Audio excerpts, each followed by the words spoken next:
Yo, hello. Hey up, how's it going? Alright. Here we are, we're back. Like I said I was gonna go live today, and I did go live. Good to be back to a little bit of regularity, alright? I did not, in fact, quit. You got proof of that now. How's it going? Oh my god, Jesus Christ. Yeah, it's still really fucking warm. No, I don't have AC still. We're in a second fucking heat wave, and it is fucking miserable. How's it going, everybody? Oh my god. I was thinking of covering some of the Vinted stuff, where they're saying like, oh, look, they're selling kids. They're selling kids on Vinted by listing furniture and jackets on there for crazy prices. I don't know about that. I'm not really sure. It kind of seems like the fucking the furniture thing all over again, so maybe. Why don't you buy a window unit or something? Well, every time that I think about it seriously, I end up just going like, is it worth it? Like, I am miserable right now, okay? I am miserable right now. But is it worth going through all of the bother just to buy a fucking AC unit? You know? That's the main thing. But in any case. Yeah, thank you for the $2. Inbox. Smile. Okay, let's have a gander at Inbox then. Let's have a gander at Inbox. I've just realized that there are extensions that you can download on Google to make Google Docs dark mode, which we'll be using today very, very usefully. Wait, this art was done by Cyan. Oh fuck, I was gonna start off the stream shit talking Cyan. Let's go! Oh my god! Okay, to be fair, this is a little bit charitable. Okay, we can probably all admit that, right? I appreciate it a lot, but this is extremely fucking charitable. Holy shit! This is how I could be one day, maybe, maybe. I like that a lot, though. I do like that a lot. All right. No, I wasn't gonna shit talk. I wasn't gonna shit talk Cyan. All right. In particular, dude, Noah is currently being eaten alive by his community. Is the long and short of what I was gonna fucking say, realistically. Like, I've been keeping tabs on it. People have been telling me stuff. I've been hearing shit. I once thought that Noah's community was, like, hermetically sealed from the outside. Nobody is ever gonna, get through. They're never gonna leave Noah. They're too autistic to realize if he does anything fucking bad. Apparently now, the seal has been broken. And Noah's communities are it's fucking eating him alive, man. It's insane. All of the drama that all of these people know about Noah's personal life, damn. Like, apparently now, and these are all allegations, I want to say that beforehand, okay? Apparently Noah cheated on 2 of his girlfriends before. That's all coming out now. People are writing fucking Google Docs as we speak to talk about that shit. The kid that Noah was apparently, being super friendly with while the kid was opening up about the fucking diaper fetishes. All of that stuff is still brewing in the background. Is it going to actually come to anything? Doesn't seem like it now. Like, as much as Noah might think that I fucking hate him, and a lot of the people who, like, watch him from the outside, yeah, Dickers is totally deranged when it comes to Noah. I've told some of those guys to chill. Alright? Like, dude, okay, we don't necessarily know exactly everything there. If there's not screenshots to back this shit up, how about we don't label Noah as a fucking groomer? Actually, that might be quite good. Holy shit. Yeah, but the miner's, like, sharing secrets.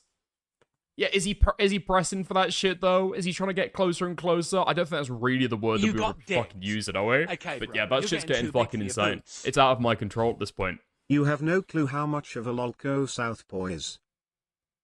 Thank you very much for the 2. Actually, Amusing Moose, I saw that you were talking earlier in the Discord about the fact that you knew a shit ton of lore. If you want to send me some funny shit when I'm talking about Southpaw, feel free, okay? Because I'm not gonna lie, I know very, very little about any of this.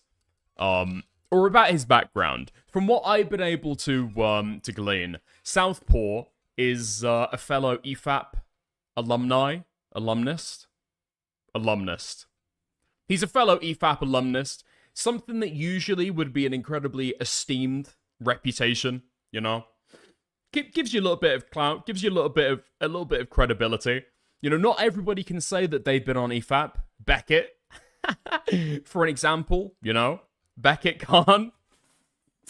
You know, a lot of people can't say that they've been on EFAP before.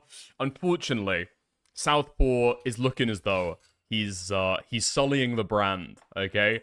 He's taking that esteemed recognition of somebody's enormous contribution to internet drama, and he's squandering it very, very quickly. Alright. I think nowadays it just makes you a chud. What, being on EFAP?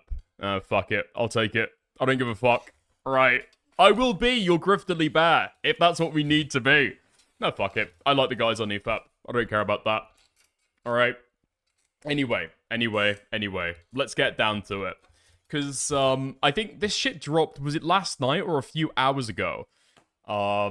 Southpaw has been turning CP detective.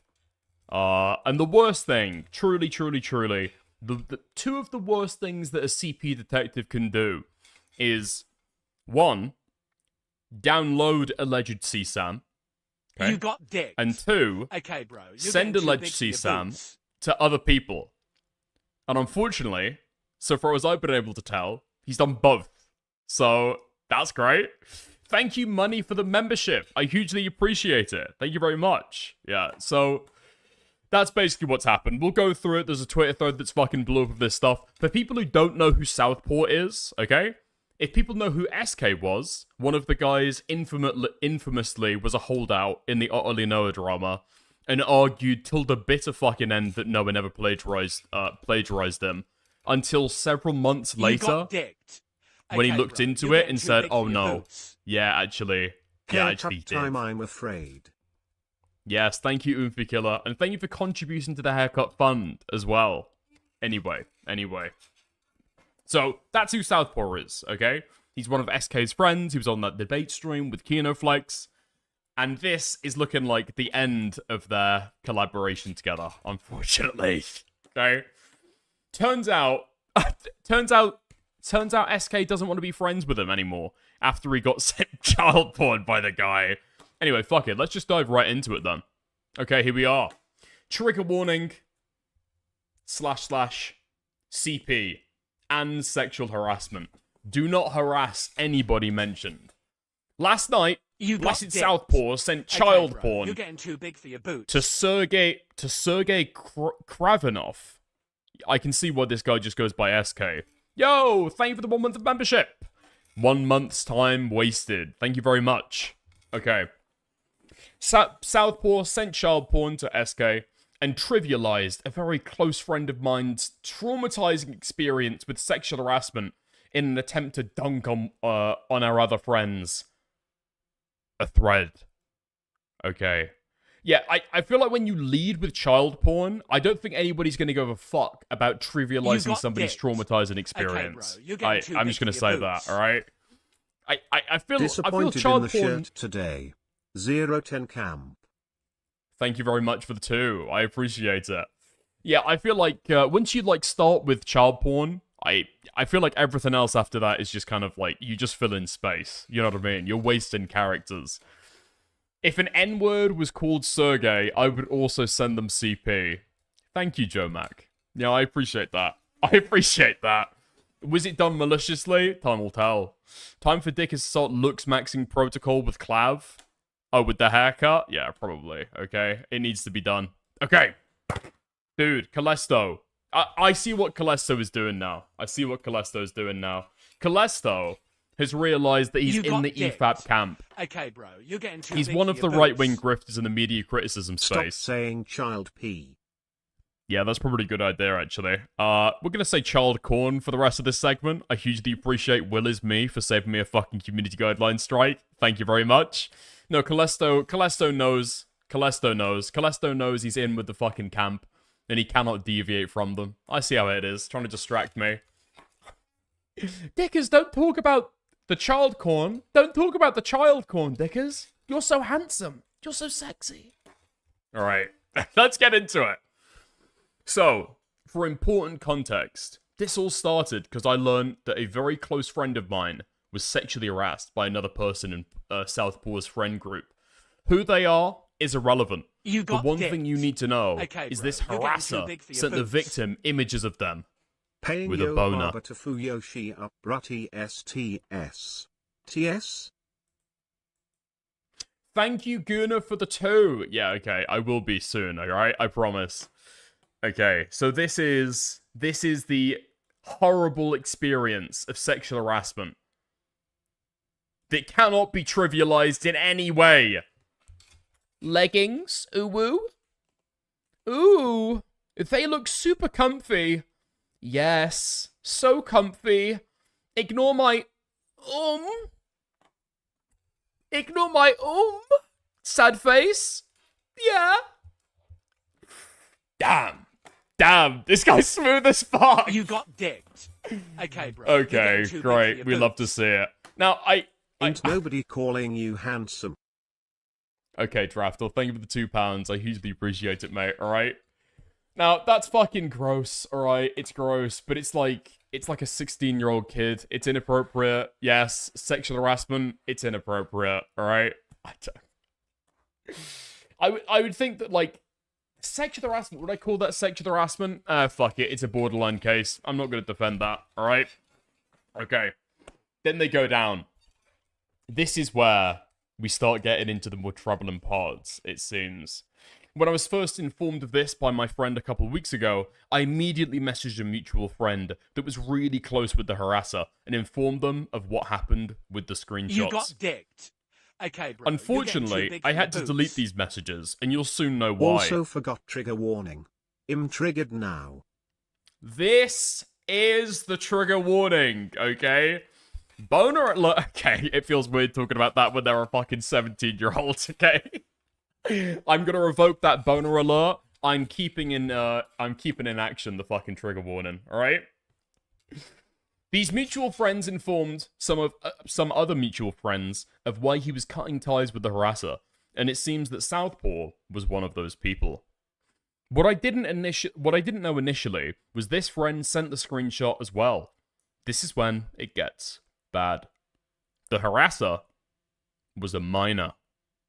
Dun dun dun. Now, neither the victim nor I knew the harasser was a minor, sending pictures of their bulge. But for all intents and purposes, CP was spread without realizing it. This upset a lot of people, and this mutual friend seemed to be exiled from their group. One person, not upset, was SK. Wait, how the fuck do you not know that this person is under the age of 18? What are you talking about? Huh?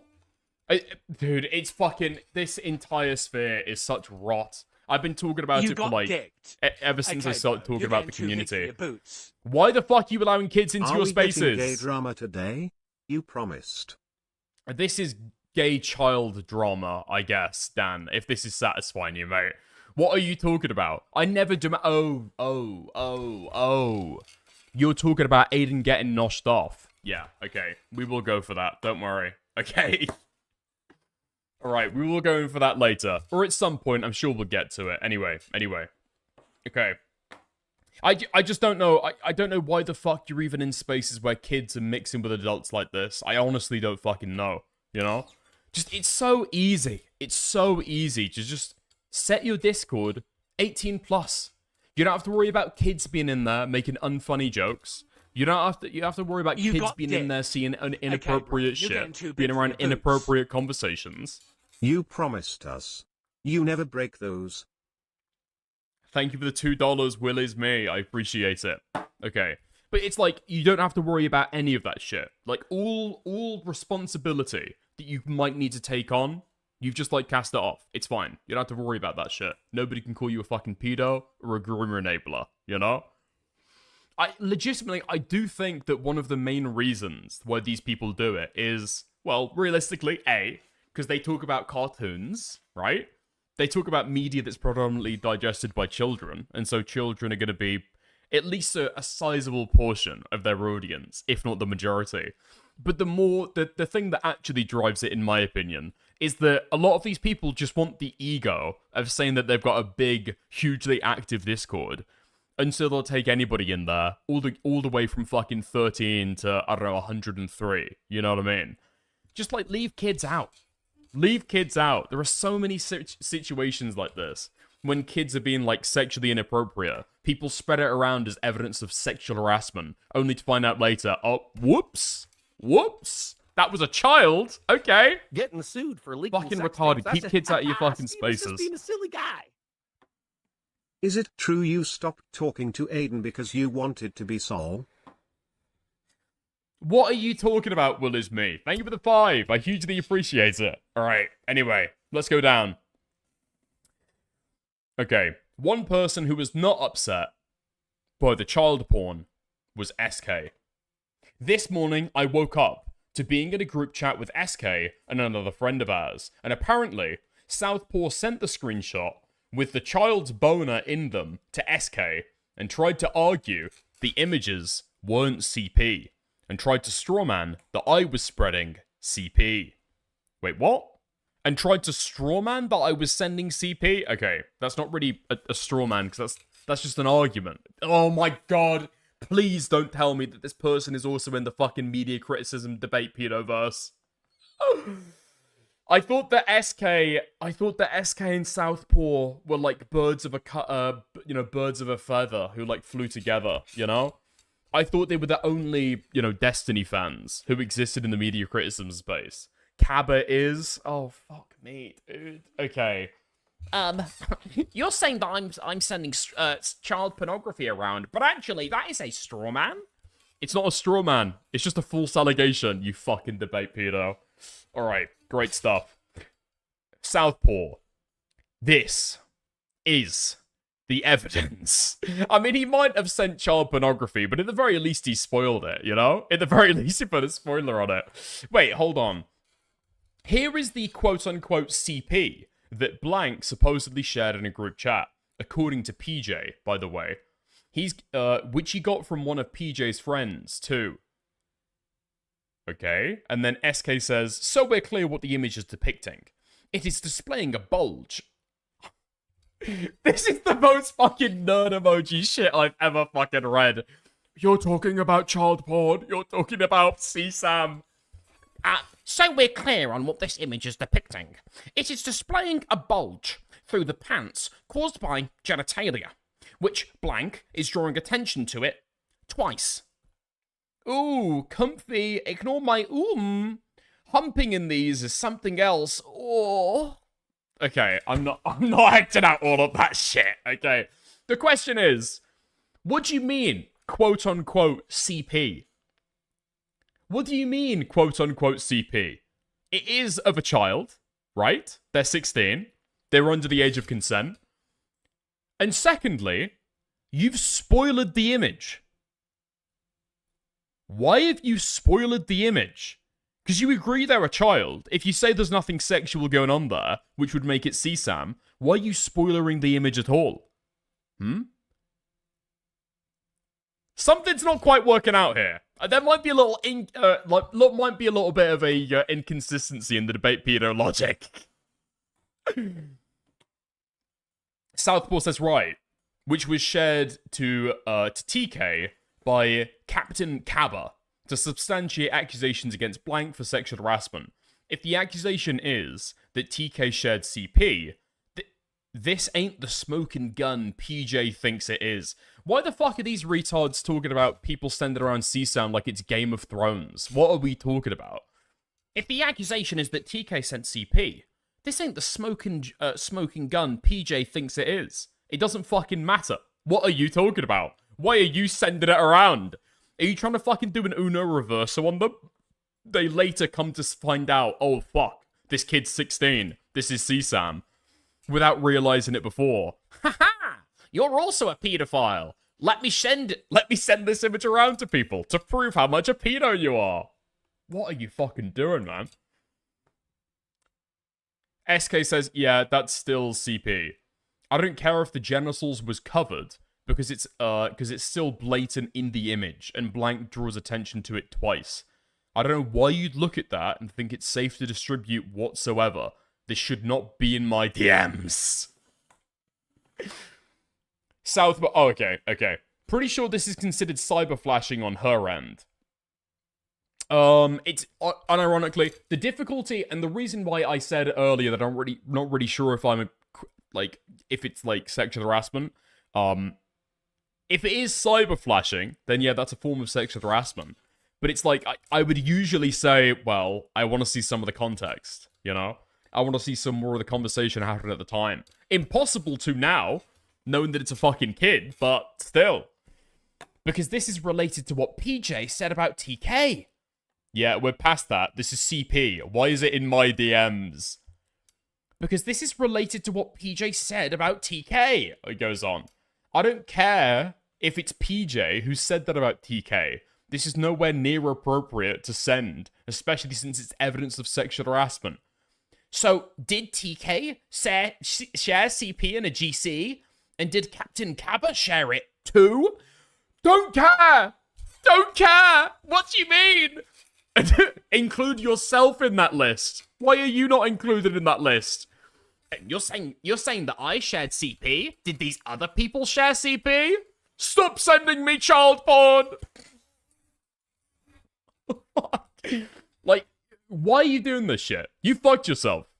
You fucked yourself. A, you might have done something potentially fucking illegal. I don't know. We'll have to see, I guess. Second of all, why are you using it as some kind of debate chip? What? I don't know how you're trying to fucking get around that shit.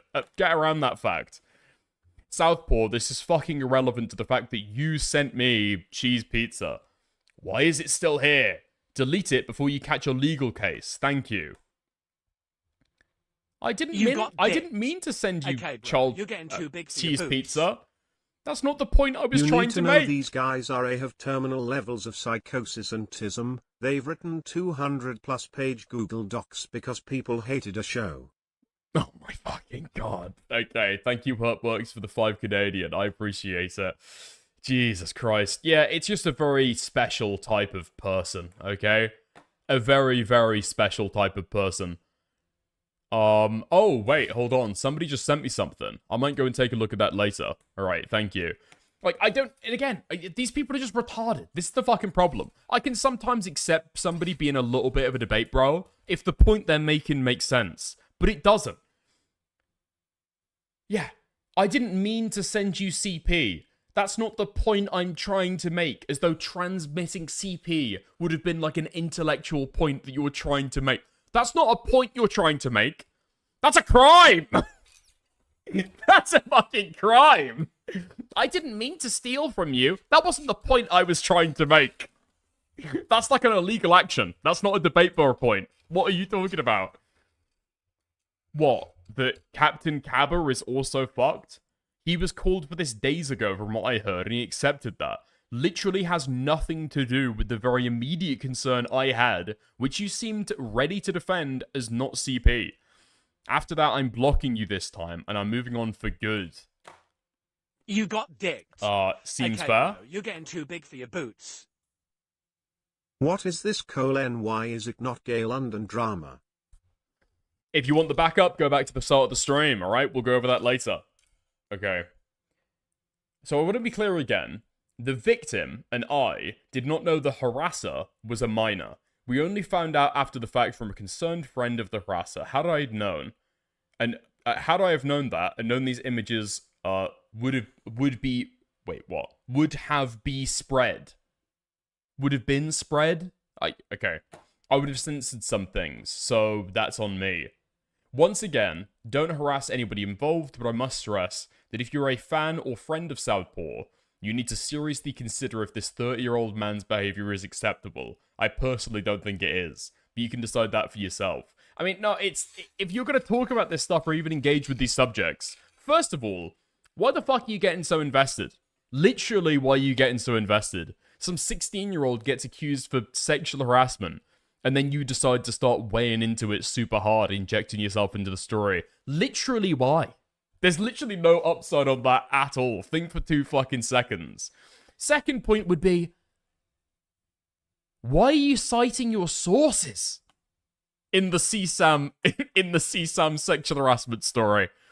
Why are you citing your sources? Don't cite your sources. He did the fucking meme. Like I said this was the first thing that I said. This was the first thing that I said when I found out about this fucking drama.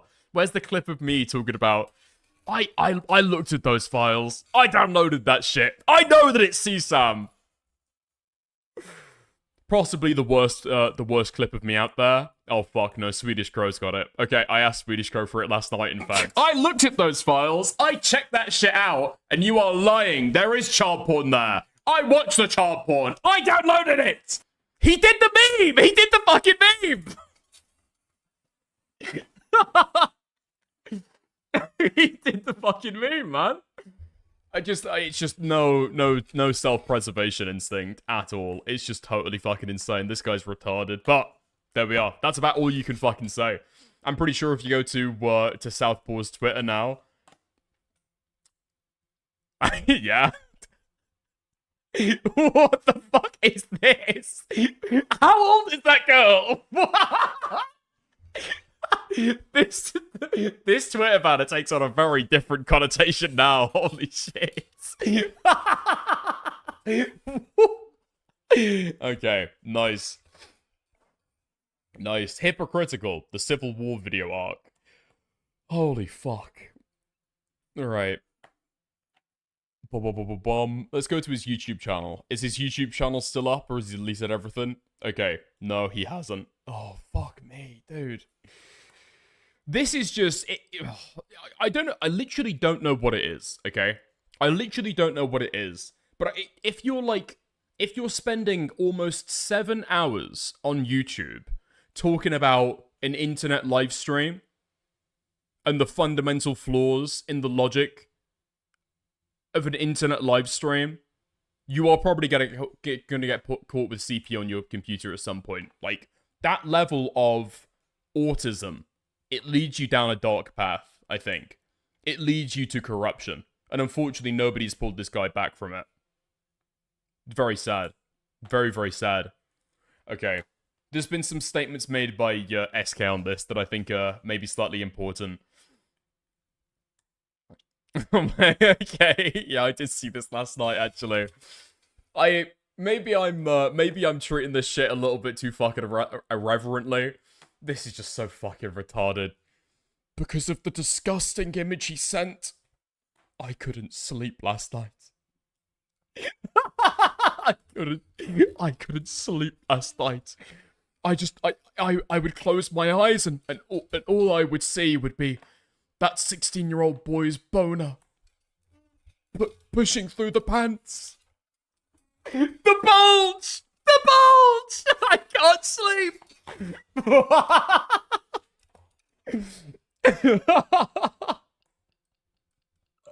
It's just so fucking dumb. Getting sued for It's leaking just so sex tapes. fucking dumb. Steven's just being a silly guy. SK shall sleep no more, for What Southern is poor Southpaw? hath Can you murdered repeat sleep. everything you've said up to now, PLS. Red heart emoji. Go back to the start of the stream, buddy. Alright, thank you for the 5, I appreciate it. 202 people like this? Yeah, I know, it's just... Listen, I understand, okay? Listen, if you're being sent, you know, CSAM in your DMs, never had that happen to me before, you know? I touch wood, I guess. I've never had to been through that before. It's probably stressful, alright? It's probably stressful, but let's be fucking honest, this is probably a little bit over the fact, right? I don't know, I can only assume that this is some kind of message that you put out there to, like, make extra sure that people are aware that, hey, look, I was not happy at receiving CSAM, okay? Just so, for the avoidance of any doubt, I was... Just so nobody thinks that I solicited that CSAM, let me just say, right now, I was up all night! I was up all night! I couldn't get that image out of my head, man! I was up all night last night! Wait, that's a no! No! Okay. Okay, they're probably not the, you probably could have left the second part out of it, now that I'm thinking about it again. Okay. Up all night doing... No, okay, we're not going to go in there, right? Awful wording. Terrible, terrible wording. Okay. I can't believe that this is the shit you're posting. This was the last thing that SK put on Twitter before he got sent the fucking cock bulge in his DMs. My top 4 Arkham villains. And it's a wonder that these people end up with minors in their communities. Okay. Okay. So, the Southpaw doc that explains the context from mostly start to finish, written by me, Kaba, and Kenda Boy. Google Docky. Okay, we'll go over that at the end as well. Nice. I appreciate everyone who reached out. I'll be fine. And I'll be sure to get proper rest this time. Thank you again. Okay, SK is gooned out. He's gooned himself out. He's now gonna get to sleep. Okay, I'm glad to hear it. Yeah, there was something about this fucking Sheev person as well. I didn't follow the drama on this. It seemed a little bit too retarded to point out. But I think a bunch of people started calling Southpaw a pedophile over this shit. And then Sheev reflexively was like, some people are trying to turn this into something that it's not. Some people are trying to act as though this was some kind of malicious thing that he did. Blah, blah, blah. And then a bunch of people turned on him, and now people are turning on SK for, you know, not still condemning Sheev. I've got to be honest, this is like the non-tent portion of the drama where it all boils down to interpersonal conflict, you know? Both SK and Sheev delete their tweets over it. I mean, yeah, I'm not surprised. I gotta be fucking honest. Like, you can probably say a lot of stuff about Southpaw over this stuff. I mean, I had the whole argument in Discord earlier. A pedophile? No, I don't think so. This guy's got way too invested in this niche internet drama to the point where he's, like, citing his sources to send around, this isn't CP, this isn't CP, let me show you, right? I don't think we've got any evidence that this guy is, like, gooning to it. I don't think we've got any evidence that this guy was soliciting it or is attracted to it at all. He's just getting way too drawn into, like, internet debates. Seems to be. He's playing CP detective a little bit too much, you know? That's it. A little bit of CP detective, that can be fine, alright? You go too much into it and you lose yourself. And, possibly, your liberty. Because the next part of the story, I guess, is this document that's been created. Now, I've heard from people that the people who wrote this document, or a couple people who helped write the document, I think, have gone and reported this shit to the police. So, if Southpaw doesn't make videos anymore, it's either because he's, like, disgraced and humiliated, with none of his friends wanting to speak to him anymore, or he's in jail! That's right. We're calling CPS on a Southpaw. We're sending skulls to Southpaw's address. I actually don't know if this stuff would be considered a crime. I've actually got no clue. Okay? So, we'll have to see how it goes. Because it doesn't really matter about your intent, right? It's like a strict liability offense. And so, if Southpaw has committed a crime, then it might also be that the Captain Kaba guy has also committed a crime. Now, the only difference in my mind, to my understanding, that would save Captain Kaba and, you know, put Southpaw in prison is like prosecutorial discretion, you know? So, we'll have to see with that. Realistically, I don't think that anything is going to come of this, but there we are, for the people who are interested in it. Having said that, though, let's go and have a gander at the Google Docky, okay? Let's go and have a gander at the Google Docky. Fuck me, I need to put on the filters. Okay, there we are. Nice. And let's drag this shit out a little bit more as well. Okay, fantastic shit. Note for readers. If you don't care to read through a long doc, my friend Pokery is making a video explaining this conflict and debunking Southpaw's shitty points. Fuck me. Okay. Standard internet autist Google Docky protocol, people. Okay? We're gonna treat this document as hostile and skip through all of the fucking retarded points. Only going in for the content. Alright? That's what we're doing. Only going in for the content.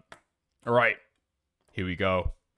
For the sake of efficiency, this will be multiple people writing this to give more context, viewpoints, and lesser workload and credibility to the claims being made. Each individual will be color-coded accordingly. Shut the fuck up. You're taking the fucking piss. This is made as a joke. This isn't a real Google document. This is made as a fucking joke. You're telling me that these guys have decided to color code themselves and they've all chose pastel colors, two of which are fucking indistinguishable.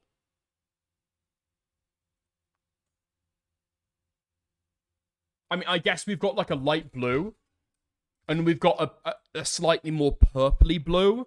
What the fuck is this? Is this just a pale blue? Is that the way that we're gonna fucking do it? Holy shit. Red, yellow, blue. Enough said. Okay, this is gonna be written by fucking morons, I can already tell. Alright. Or is it, oh wait, no. Is it the bi flag? Is that what they're trying to do? Are they trying to do the bisexual flag? No? Hold on, is anybody else getting what I'm saying? Is anybody else picking up what I'm putting down? I mean, it's close enough. Maybe not intentionally. Alright, fuck it. Every month is Pride Month with these people. Alright. Chapter 1. The background. This all started from a tweet where from Sheev about comic books, which seemed to have the implication that he was calling that medium bad. Sorry, hold on. To really underscore the level of dramatics here, okay?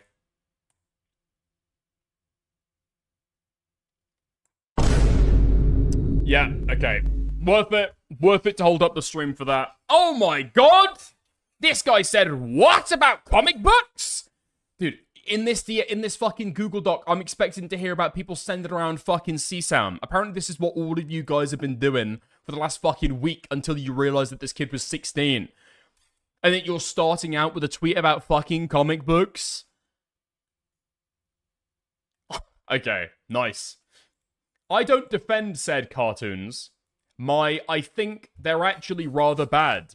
Which is why I can say perfectly well that being a comic dick rider and trashing Star Wars cartoons is the epitome of a homeless man calling another homeless man a broke ass. Literally, you could not pay me to fucking care about this shit. Okay. Oh my god. Is all of it in, like, reverse colors? Okay. Crazy. Great. This obviously doesn't matter much. Damn. You don't say. This obviously doesn't matter much, but it's important context to know when understanding the escalation of events. This ended up resulting in a VC over that tweet that had Southpaw arguing on Sheev's behalf, with the position that his tweet was quite clear in what he meant, despite the obvious implication being him shitting on comics as a whole. The link to that recording will be included below. The details aren't all that relevant, then why the fuck am I hearing about this shit? Okay. Southpaw lost, badly. It resulted in him being removed from Wayne Manor due to the drama he was constantly causing. However, it wasn't enough for anyone to conclude he was outright a bad person or bad to associate with. There were 3 other individuals I need to name as background for the events that preceded. TK, the media detective, and C, all associates of Southpaw. Okay. Hopefully the rape comes soon. Okay. TK and the media detective were pretty involved in SK's community. TK being a mod, and the media detective, who even took part in some watch parties with SK and the people he knew, including Comic Legend. No way! Comic Legend is involved in this? Don't tell me that Boob Tickler is involved in this shit next. Bro, Hornswoggle is involved in this drama? But first, with some needed context around... Wait, what do you mean? But first, with some needed context. We're on page 6. What do you mean, some needed context? Okay. Back in 2023, screenshots between Southpaw and an EFAP fan a podcast he used to be on but later stopped associating with because of the differing viewpoints regarding media and just some gross behavior from the members who were involved. Open parentheses, and then it goes on for 3 lines. Were leaked. Like, AI would make this so much fucking better. Holy shit. Okay. Were leaked. The screenshots consist of him... Wait, this is where this shit comes from? Okay. Everything that I just said, moaning about the fucking context being given, I take back. Consisting of him admitting to dating a 16-year-old when he was 20. When I was 20, I dated a girl who was 16. Everyone who knew me personally thought nothing of it. Especially since my oldest brother, who started dating his now wife when he was 19 and she was 15. But people whom she knew, not how you use that, but okay. People whom she knew that never met me called me a creep for it. The truth is that I really did like her, and it bummed me out that so many people who never met me convinced her that it was too big of an age difference when her own parents thought it wasn't a big deal at all. So this is in 2019 when this guy was, what? 7 years ago? 23? Right? He's 30 now. So he's 23. Why are you talking about this shit on the fucking internet? let me sit you guys down, okay? And create a permanent record about that time that everyone thought I was a total fucking pedo. Why don't I gather you guys around for the story, okay? Why don't I gather you guys around for the story? He was 20. No, I can see that, right? I can see when I was 20. I'm talking about when he wrote the message in 2019, right? He's 30 now. In 2019, he would have been 23, right? Okay. This was obviously problematic and weird. And when he was questioned on it, he addressed as followed. People absolutely have a right to take issue with it, especially given the reality is that there are states where that isn't legal or normalized, as it is in mine. Hold on. Okay, I might be wrong. Is there a state in the US where it's normalized for 20-year-olds to date 16-year-olds? I don't think that's a thing, right? I don't think there's a state where that's a thing. I'm pretty sure it's going to be ubiquitous across most, I would say most Western cultures, that if somebody is 20, as in their second year of university, they should not be dating somebody who's just entered into fucking high school, right? Am I crazy? Louisiana, any southern state? Okay, if you're talking about some backwater, okay, where everybody's homeschooled, everybody is inbred, and everybody is some weird, twisted form of Protestant, then maybe, okay? Out there in the caves where they're all huddled together for warmth, waiting for the fucking apocalypse and for Jesus' second coming, okay? Maybe in those communities, in those caves, then that's where that's where it's fucking acceptable, but I'm not sure about that, okay? I'm not so sure about that. We enter high school at like 14 here, dickers. Wait. Isn't that junior high? No? I thought there was a difference between junior high and high school. No? Tell me if I'm wrong. When do people in USA start high school?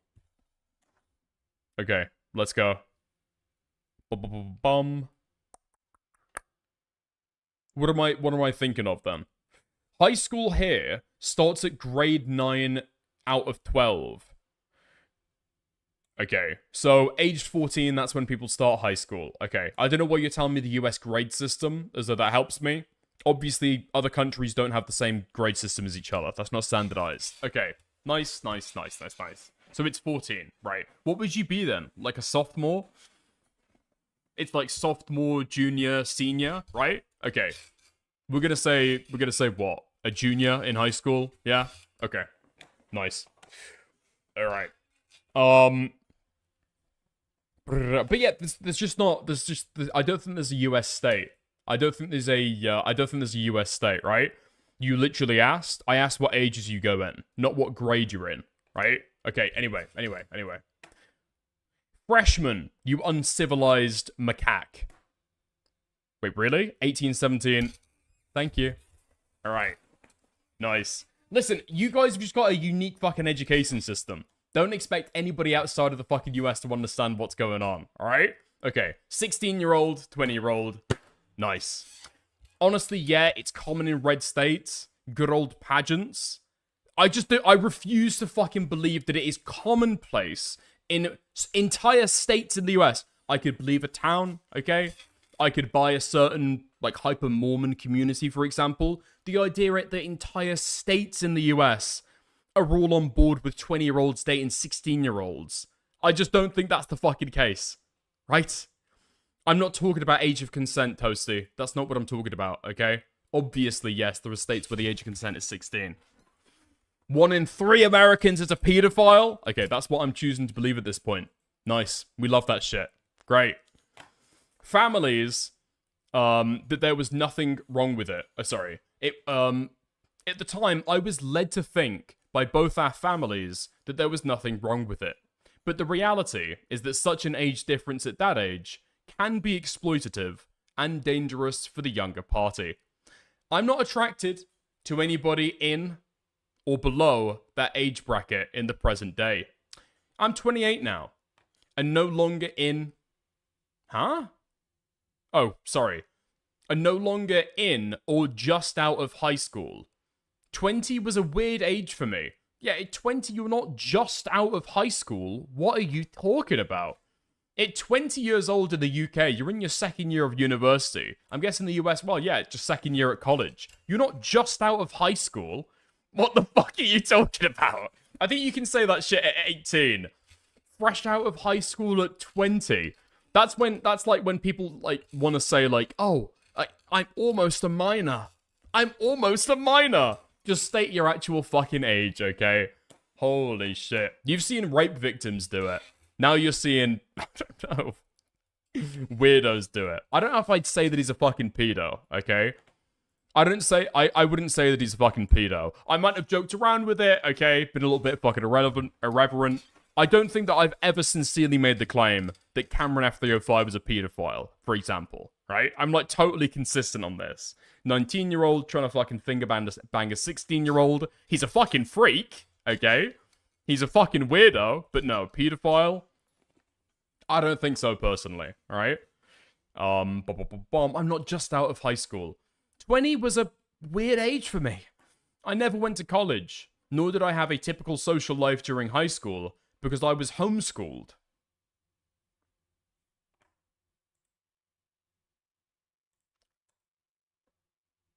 Okay. I worked at a job the same way that I did during high school. You were putting the fries in the bag, okay. Only I was working more hours than before. You were putting more fries in the bag, okay.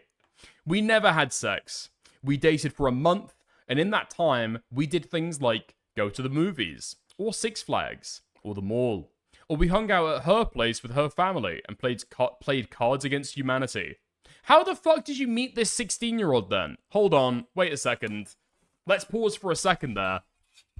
What did I say earlier about, oh, well, if you're, like, in a homeschooled community, like, maybe I can understand it. Are we thinking hyper-Christian here? What? How the fuck do you meet this 16-year-old? I don't get that shit at all. You're homeschooled? No way. I've just fucking realized. Yeah, Core God's got it. Dude, Core God's got it. Core God's got it. Anybody working like a fucking, like a fast food restaurant, or like an entry-level position, where, like, 16-year-olds are fucking mixing with 18, 19, 20, 21, 22. Yeah, there's always that one really fucking creepy guy in his 20s that is trying to fucking hit on the teenagers. I've seen this shit happen before. Holy fuck. No.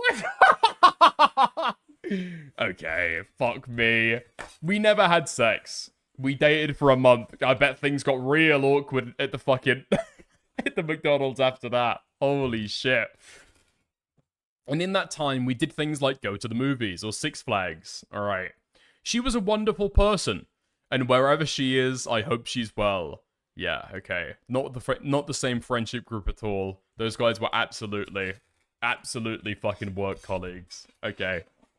Nice.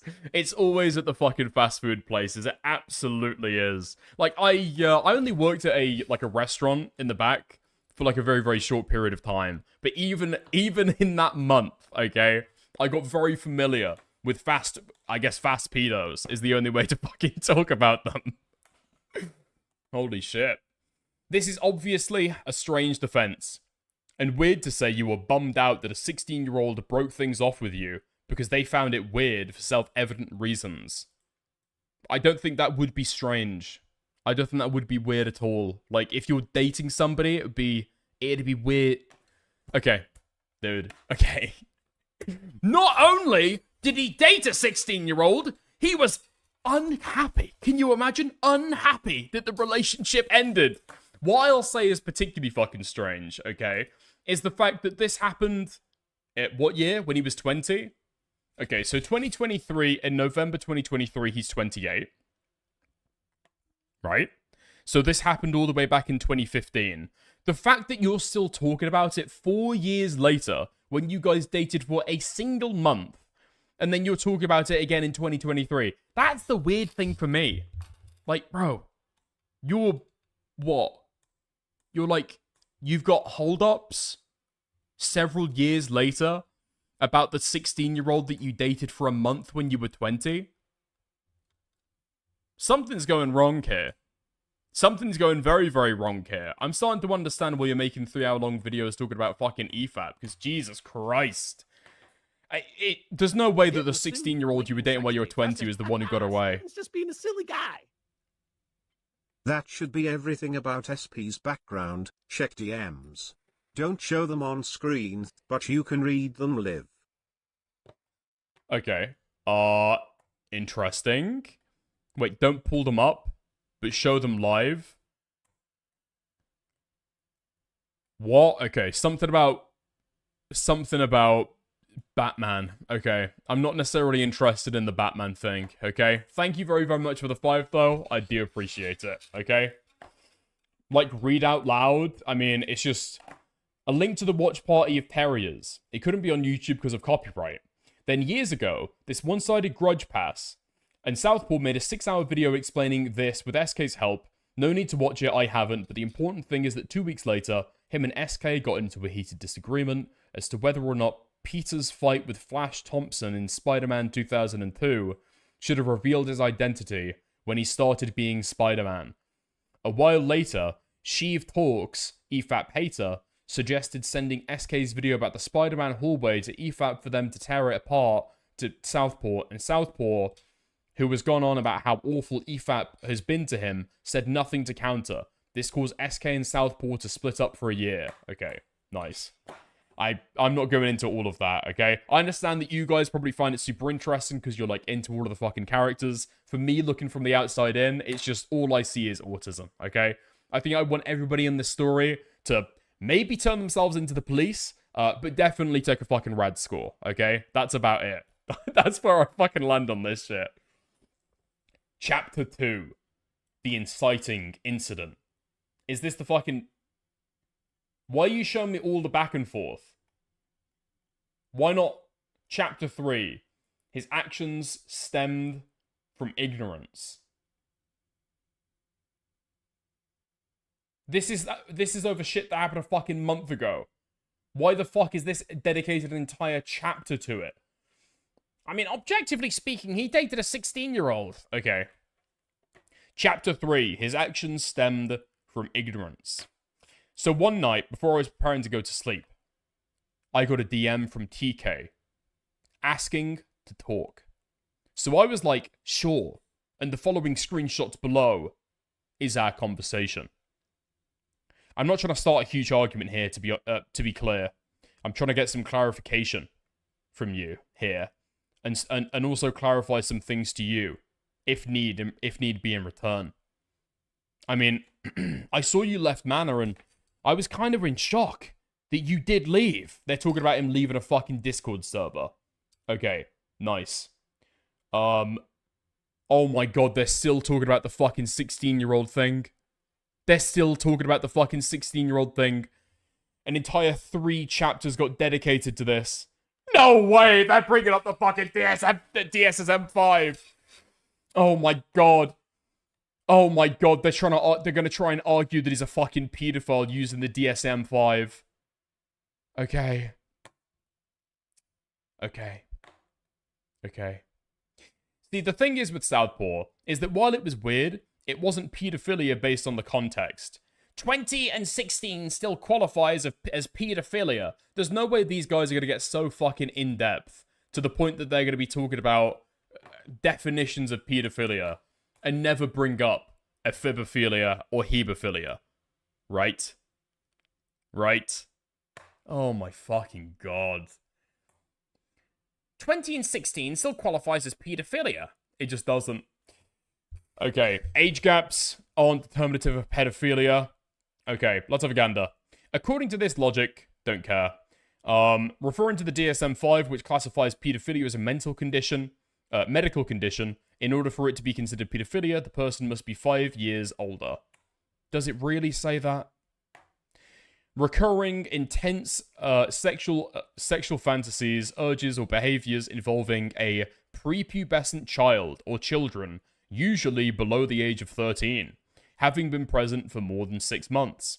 Now, I disagree with this notion because it's basically saying that a 20-year-old and a 16-year-old isn't pedophilic, or 18 and 15 because has to be a 5-year age gap.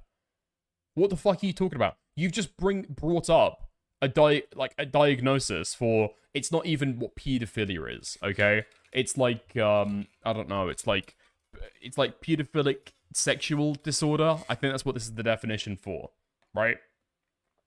You just like brought that up and then gone, nuh-uh. Okay. Nice. Also, why the fuck are we talking about a 5-year age gap? Huh? The 5-year age gap can also easily apply to 16 and 20 when there's 4 years.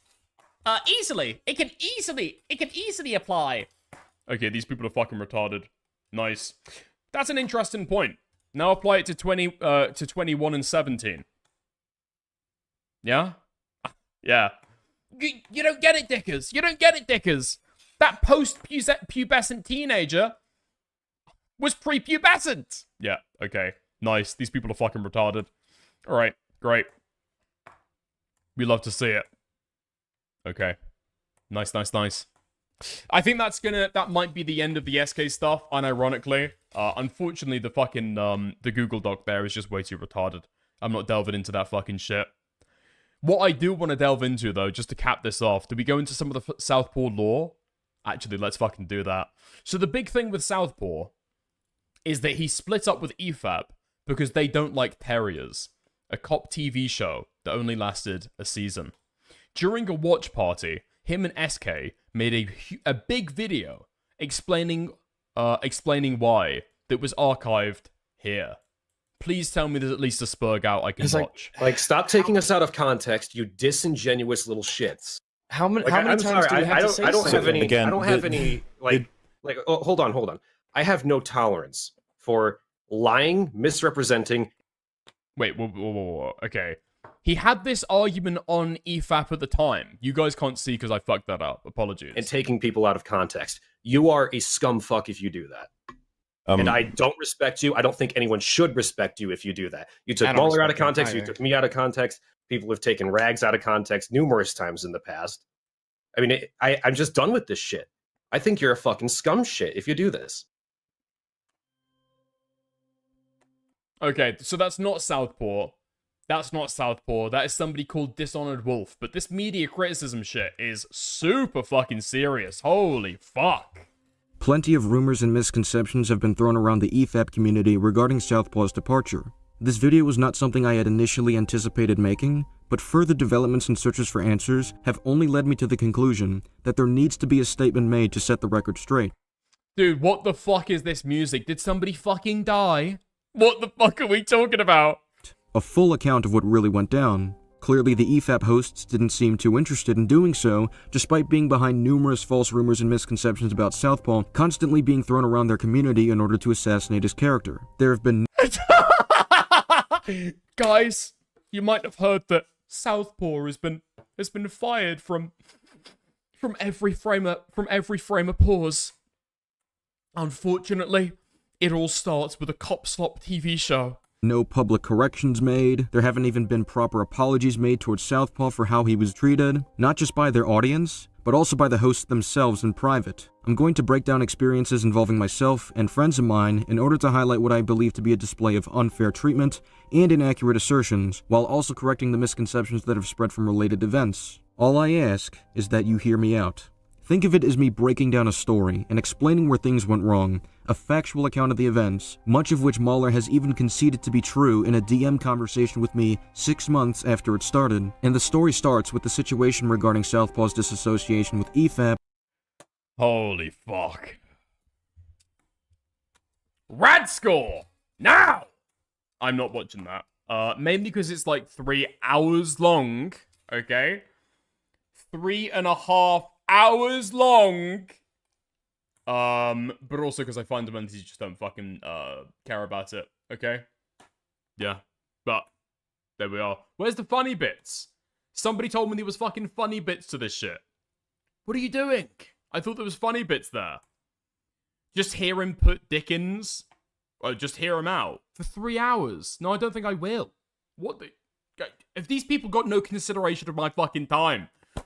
I don't know how you upload a 3.5 hour fucking video about disagreements that you've had with podcast hosts and think anybody's going to care. Imagine turning your whole career into going after one singular person online. Can't relate.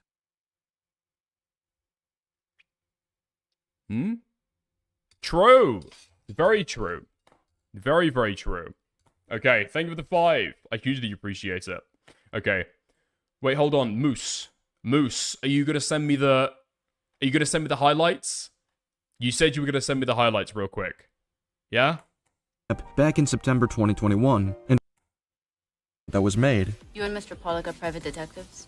Well, on our tax returns, it says we sell seashells by the seashore, but we moonlight a bit. Mr. Lindis wanted So to he's trace just you admitted so under we oath can- that he lies on his tax sex forms. Him and Ellen are not Well, no, company. he says we And sell how much did Mr. Lindis seashells pay by you the for the seashore. He's cell phone with the sex joking. tape on it? $30,000. He's under Must oath have really, for a really testimony wanted it for a back criminal enough to investigation. kill Probably worth sending that.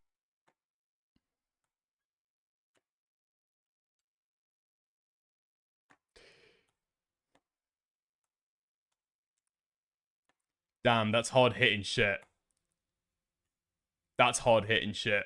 Listen, I'll put this stuff in my Discord server right now if you guys want to go and watch the rest of it. It's fucking explosive.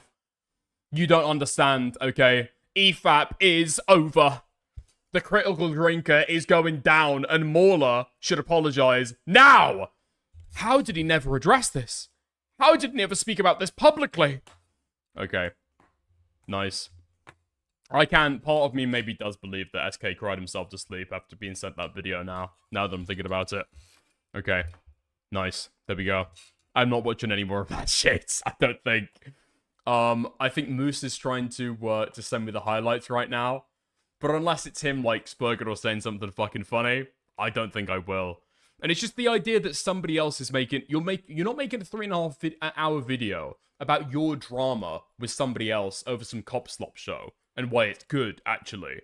You're doing it when somebody else has had beef with somebody. You're jumping in and inserting yourself in there to try and argue with somebody. Yeah, fuck it.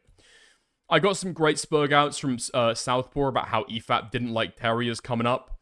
The read them oldest to newest, Dickens. I mine not, okay? Listen, if there's an EFAP moment where Southpaw is, like, spurging out, similarly to how Duma Media did, I'll go and watch that, okay? But if it's just, like, back and forth about them talking about some cop slop show, I might not necessarily be interested, okay? I'm gonna be honest. Alright. I think that might be it. Okay.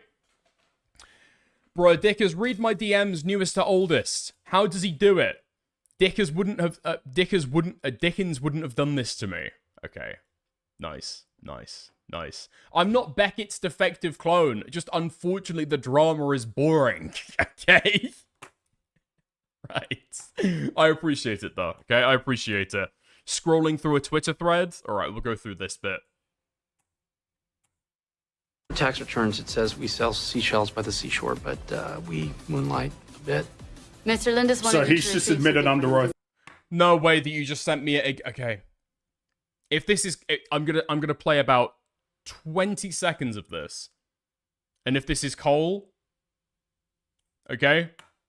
Then we're moving on, and I'm blocking you on Discord. Occurred, which has since been heavily muddied with misinformation. In order to provide full context, I'm willing to go public with it now. Having had time to mull things over after an episode of Self-Doubt, I disagree with a staggering vast majority of their criticisms. A lot of it is based on ignorance of how the US police operate, a failure to infer the most basic good faith assumptions, e.g. immunity deals, an inability to recognize the noble qualities in the two protagonists along with the selfish/impulsive qualities they share, and a complete misinterpretation of how the show frames its morally gray characters. The standard used to judge Hank and Brett would effectively fuck over characters like Doc Brown, Jack Sparrow, Batman, every superhero, really, considering the legality of vigilantism, Han Solo, Sean Spencer, John Wick, etc. Worst of all, several aspects of the show that they've mentioned on their streams have been grossly taken out of context, and rewatching the first episode with Pendulum and MIZKIF recently has made that abundantly clear.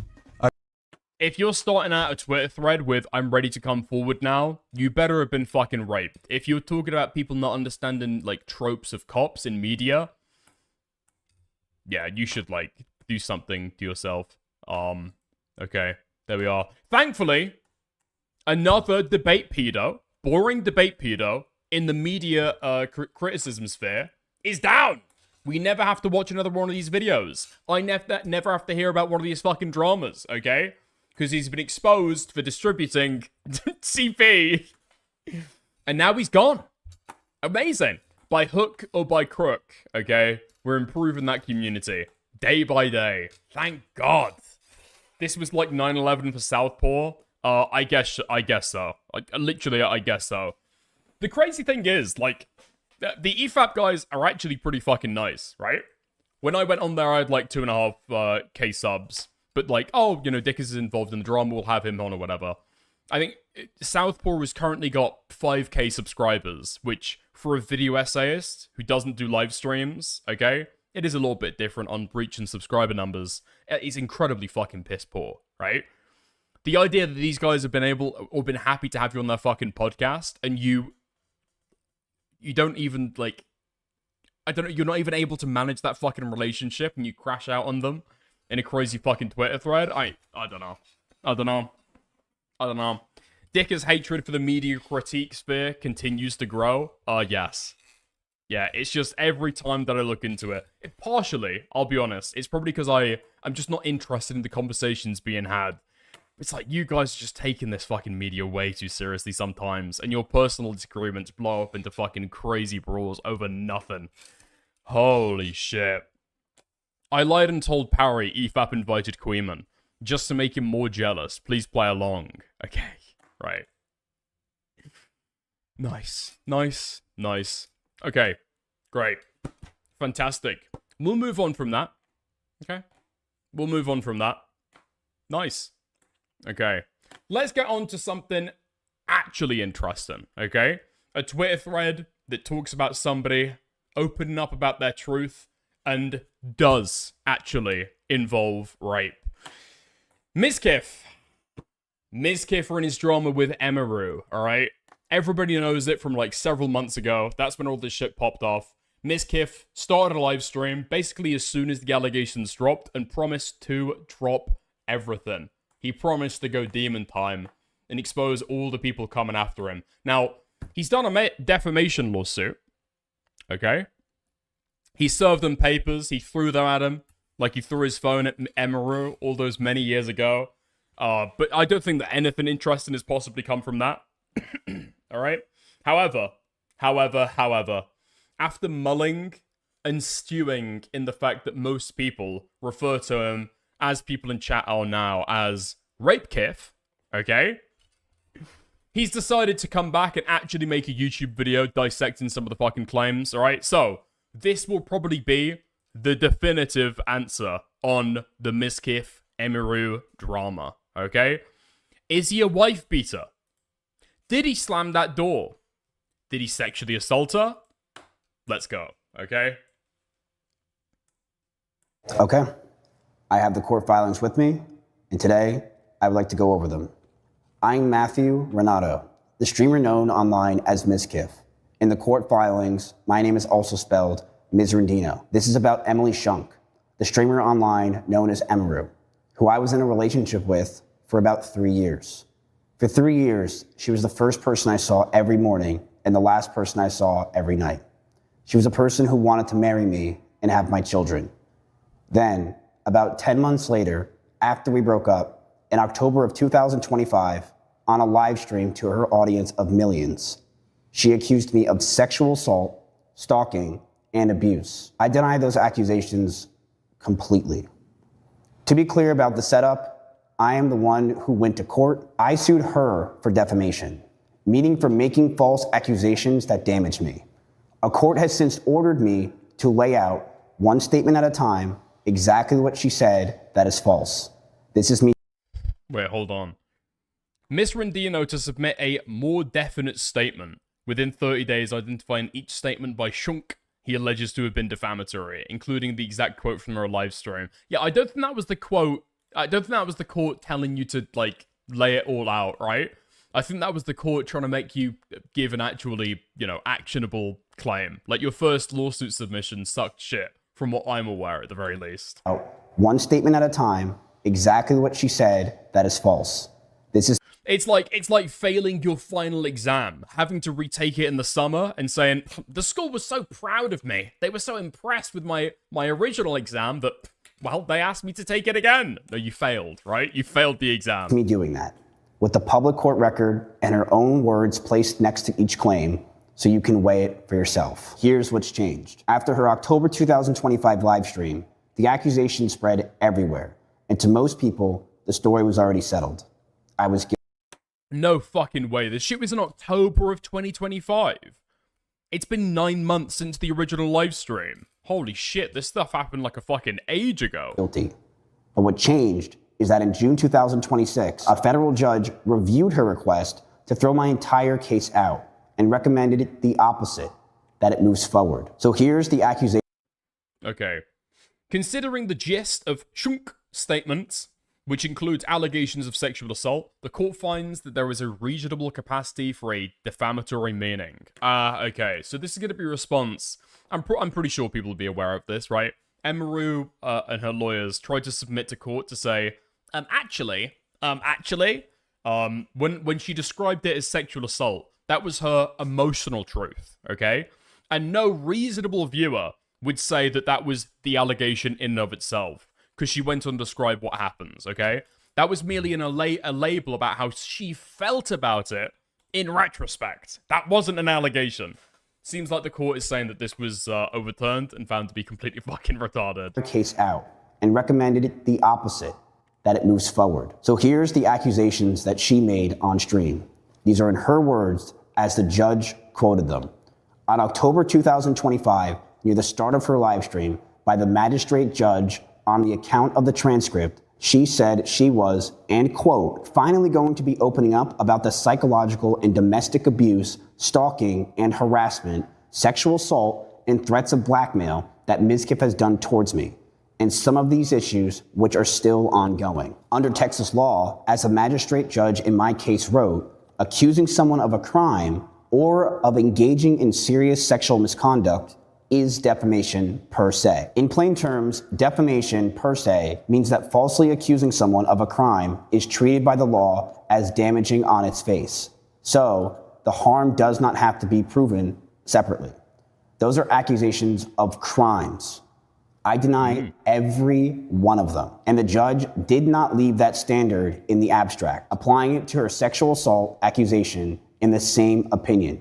She found that accusation reasonably capable of a defamatory meaning and allowed my defamation claim to move forward. If you want to find any of these readings, I'll be putting a link below where you can read everything. For the first time I spoke until now, my account has not changed. The same denial, the same story, the same detail. I have never had to take anything back because I have never lied. She has, repeatedly, through this entire process. And I'm going to walk you through the lies in her own filings and her words. The same filing has her calling one live stream spontaneous, unedited, and unscripted in one document, and describing a lawyer's review and prepared notes in another. It has her swearing. Oh my god. Yeah, I think I pointed this out at the time when the original court files dropped, right? Yeah, she's talking about it as unscripted. She's talking about it as spontaneous. And then you go and have a gander. She's literally got a fucking notepad. I've written down some notes. I've written down some notes ahead of time for what I want to say about this stuff. So if it sounds robotic, okay, I am reading off something. Unscripted, spontaneous. Swearing in a footnote that we did not get back together, while 2 months of her messages say that we did. It was her announcing a restraining order in 2 states that she never filed. Those are not differences of memory, they are lies, and the records are right here. The first thing that people told about me were that he admitted to everything. I never did, and I never moved off my own story. The first thing... I mean, MIZKIF did admit to some things, right? I mean, a lot of the times in these kind of stories, because there's not going to be any, like evidence. You can have contemporaneous evidence, right? When you're messaging back and forth with a friend about this stuff, like the night that it happens, something like that can be good. Emiru didn't have any of that, right? She's like, I've got the receipts. I've got this stuff to prove it. And that's what people ran with after the fact. But the DMs are largely MIZKIF being, like, completely pathetic, right? I love you. I miss you. Please come back to me. Emmy, I'm doing better. Emmy, I'm so sad, right? Just that for months and months and months. It's like pathetic fucking groveling. The guy says that he was in a fucking depressive state during the time. I can fucking believe it, okay? Literally, without him even saying it, like, yeah, okay, 100%, right? But yeah, so it's gonna come down to, like, the credibility of the people, talking about it, right? And MIZKIF does admit to some things. So, for example, when Emiru says that he was going, like, 120 miles per hour and saying that he was gonna fucking kill himself, I'm pretty sure his response to that was just like, yeah? I speed? Don't you? Like, that was his response to that. So, okay, fair enough. I guess he's copping to it then, right? Yeah, but he has denied this all the way through. Most people heard about was not that the accusations itself, it was that I had gone on my own stream and admitted to all of it. Or the rage outs you can hear on stream. No, yeah, that was documented as well. But I mean, was that even denied by anybody? I think people had already spoken about that at the time, right? This is false. I denied these claims from the beginning. And I've said that in the same thing every day since. Almost no one listened to my side. Before I went live, Emiru went live first. She told the world that I sexually assaulted her, abused her, and stalked her, before I had a single word in my defense. I deny those accusations completely. The word that came next, rapist, came from everyone who heard her and ran with it. The verdict was in before I even said a single word. And when I did go live, I told my side, and I've stuck with it word for word to today. She has not. She has done exactly one live stream. And across that single stream, her story does not hold together.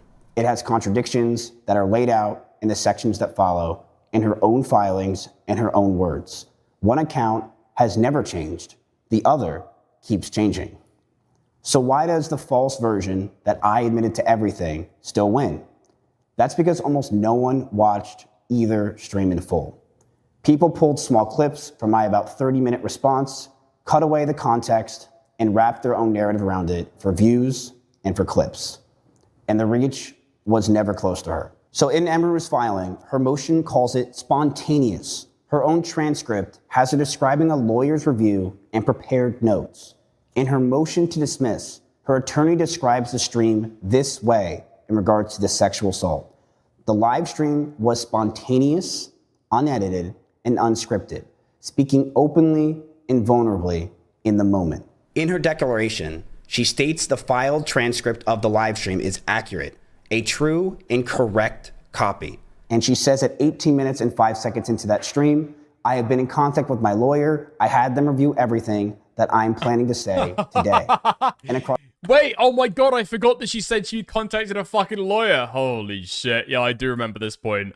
I mean, it's just like weird, retarded mistakes that people are making in the filing. Like, is it Emiru lying about this shit? Is her lawyer lying about it? Or are they just like completely fucking incompetent and they don't know what the fuck they're doing, right? They've taken some lawsuit response off Google, cookie cutter, and just like, yeah, we'll copy paste that in. We'll just copy paste that in, sure. Across that same broadcast, she keeps refuting to how prepared she was. It was not just on a whim, she says. I took. What kind of move is this, though? It's an ongoing case. His lawyer must be like, the fuck? I mean, this is a scripted video, right? He's a live streamer. He's spoken about this stuff on live stream before, but I would be incredibly surprised if Mrs. Lawyer hasn't fucking signed off on this video. A lot of notes. I just end up reading off my own notes. So my attorney puts it in court directly. Shunk should not be heard now to argue that her defamatory comments were some off-the-cuff, spontaneous, emotional response, when she specifically stated that not only were her comments thoroughly planned out and scripted, that they were in fact reviewed by counsel in advance to the live stream. So her brief on the stream was spontaneous and unscripted. Her own filed transcript has her saying a lawyer reviewed and it read from notes. Both are her words. In the same case, they describe the same 90 minutes 2 different ways. The sexual assault allegations, she called it sexual assault. Here's what she said happened and what I did. She told her audience and later the court that what happened between us on one night was sexual assault, a crime. She named it on the live stream, where she made her own other accusations. Then she went over what she says happens that night. These are her own words, as quoted in my complaint. He started kissing my face and I let him do it. And then suddenly he tried to climb on top of me and aggressively shoved his hands down my pants. And I screamed. And when I screamed, he jumped off of me like a cat. There's no way that you can have this fucking harsh tone and give that kind of intonation, man. Here's what I have to say about that, plainly. I did what any man should do in the situation. She made it clear that she didn't want it, and I stopped. I respected her not consenting. I did the right thing in that situation. Yeah, this has been the rough part of the fucking MIZKIF Emiru allegations, right? Because it does seem, even by her own admission, as soon as she gave some kind of indication that she wasn't into it, even though, quote-unquote, allowing some kind of escalation, it seems like there's some difficulty there. It's a little bit of a fucking grey zone. In retrospect, with the benefit of hindsight, should MIZKIF have started trying to engage in fucking sexual activities? No. Okay? That's an easy one, right? Especially given the fact that, you know, we're talking about this stuff in hindsight. But as soon as she kind of gives some indication that she's not into it, I mean, he does stop. It's kind of difficult to call that an essay. And look closely at her own account, because on the thing that matters the most, it agrees with me. The moment she reacted, I stopped. When I screamed, he jumped off of me, like a cat. As her words, not mine. I did not put... Wait, sobbing during it? She screamed, most men stop before the stream. Sobbing. Not a green light generally. Okay, correct me if I'm incorrect. I don't think that while she is fucking sobbing, tears streaming down her fucking face, that MIZKIF is suddenly trying to fucking kiss her, and then put his hands down her fucking pants, right? I'm pretty sure that she'd cried earlier. No?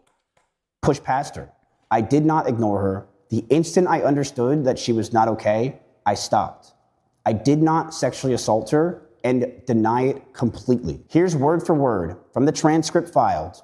In this case, is what I exactly said on that stream. This was never a confession, and it was denial. And I wrote. She was sobbing during the makeout session. No? That's what it seems to... That's what it's made out to seem like. Yeah, I'm not sure about that detail. Listen, regardless about that, right? So I think you could understand that, like I said, especially with hindsight, should MIZKIF have gone in for it? No. But as soon as it was made clear somehow that she wasn't, like, into that stuff, despite kind of allowing kissing, I think he said that they made out. She said that she allowed him to kiss her it's murky exactly what happened there, whether there was some kind of escalation leading up to it. But regardless, in hindsight, obviously, no, he shouldn't have tried to fucking escalate it, right? I knew the relationship wasn't healthy at this point. I knew we had to end it soon. Emmy posted a very provocative picture, one that she knew I would hate. I think Emiru was stressed / sobbing. Yeah, because they'd like broken up or something, right? Miz comforted her, they started kissing, then the touch. That's what I was aware of. Yeah, I didn't think that she was still like tears streaming down her face when MIZKIF went to make his fucking move, right? And she posted it to make me upset. She admitted she made me upset with it, and we got into a heated argument after I broke up with her. We broke up for about a month. Then we got back together because we thought we could make it work. We went to get food at BJ's, a common place where we would get food. And then we went back to her house. We cuddled for about 30 minutes and we started to kiss. She said that she was okay with it on her stream, and I started to advance to the next stage because I thought that's what she wanted. She yelped, and I immediately sprung up and was scared if I did anything wrong or did wrong in general. I got scared and left the house. So why does this false version that I admitted to everything still win? I would also like to make it very clear that up until that moment, Emiru and I had been dating for over 3 years. We did break up for about a couple weeks, but we immediately got back together. And through the past last year of our relationship, we were constantly breaking up with each other, and then we would repeatedly have sex and get back together. So this is just one of those moments. To date, there is no evidence of a police report or any other legal action over the incident she alleges happened around October 2024, despite her public statements in October 2025, where she said to her audience that she was seeking a restraining order. I am already in the process of filing a restraining order on him in both Texas and California. Just being a silly guy. Riddle me this, Scatman. How is the song Baby It's Cold Outside considered rapey, but this is me? Probably because in that song, there's a whole idea that he's saying, stay here, we can do this, we can do that. And she's saying several times throughout the song, no, I would like to leave, please. Okay, that's the difference. 20 months have now passed since the alleged incident without a single criminal complaint, restraining order, or investigation appearing in any record in California or Texas. The only active case arising from any of this is my defamation lawsuit that I brought against her. The total absence of any official action over 1.5 years stands in stark contrast to the severity of what she accused me of. When she finally did raise it, a full year after the date, she points to, it was not to the police. It was an audience of millions on a live stream. This is the reason she gave for going live. I felt like it was a necessary stream because I have heard that he has done things to other people that align with some of my own experiences, so I felt like it would be wrong for me to keep holding on to all this information. So she's spoken with her lawyers before this stuff, and then she said that she's going to do a restraining order, and now, what? Nothing? She's done nothing with it at all? That feels strange. Listen, with these kind of things, you never want to say conclusively on like a single variable like that, like, nah, wait, this shit is like totally fucking made up and fake, right? I'm sure that Emiru felt genuinely like somewhat disturbed and upset by what happened there, 100%. But the idea that you're saying that you're going to do a fucking restraining order in public on a public live stream to be able to, let's be honest, right? Elicit some kind of sympathy, keep people thinking, oh, damn, this is like a serious allegation that's being made. Lend some kind of tacit credibility to it. And then later on you do nothing? Like none of the things that you were saying you were going to do? Here is what does not fit an assault. We kept dating for months afterward. Her own messages laid out in the next 2 sections show her coming over, cooking me dinner, asking to sleep together, calling me babe, messaging me, Merry Christmas, babe. When it ended in January 2025, I was the one who walked away, and she is the one who did not want to split up. Her lawyers swore in a footnote that we did not get back together after the assault. Her own messages in the section below say otherwise. That is a lie, and in the record proves it. In court, she changed what the accusations even were. In public, Emiru called the accusations sexual assault, the crime. But once I sued her, Her lawyers argued that her own words were never factually a claim at all, only her protected emotional truth.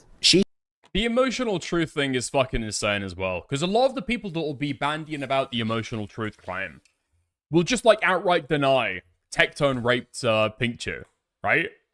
It's fucking insane. A lot of the people who will push this shit forward, it is because of some, like, interpersonal feud, and they just hate fucking MIZKIF, right? There's probably a certain amount of charitability, extra charitability that people give to Emiru, because she's, like, small. They watch her, they maybe like to pretend that she's their cute little IRL lolly, right? There's a certain aspect to that 100%, and she does make us try to make herself seem younger. The pajamas that she wears and, like, stuff like that, the way that she decorates a fucking room, endless stuff, right? You get what I'm talking about. So there's, like, there is certain dynamics at play with that. There's certain dynamics at play there. But no. If Pinkchu said that it was her emotional truth, that Tectone and essayed her, there's no fucking way that any of those people would be picking that shit up. He said, and I quote, "Her story is admirable, and in telling it, she..." Wait, what are you talking? This entire case is victim blamey, IMO. Whoa. To be clear, okay, I'm not saying that Emiru pedo baits, therefore she deserves to get raped. Are you fucking insane? What are you talking about? I'm talking about how the two different cases are received by the public. Yeah, I'm talking about public perception. He is stating her emotional truth, not some statement of decisive fact. My attorneys answered that with one line. Emotional truth is not a recognized defense to defamation in Texas. And this is not just my side spin on her defense. The magistrate judge, restating Shunk's own motion in her own words, described it in exactly those terms. She also argues that her statement, considered in its entirety, was an opinion or her protected emotional truth. The judge did not buy it on the part that matters the most. Vague feelings about a relationship can be protected opinion, but falsely accusing someone of... Oh, Tectone and Rapetone and Rapekif going at each other is funny, because I wasn't saying you said that. I was just saying, oh, this part of the video... I don't know if victim blaming is the word you really want to reach for there, because I don't think it applies, right? We're talking about after the fact. When she goes into court, okay, this is the argument that MIZKIF is laying out. She'll say one thing on a live stream, okay, but as soon as she gets into court, she changes it up.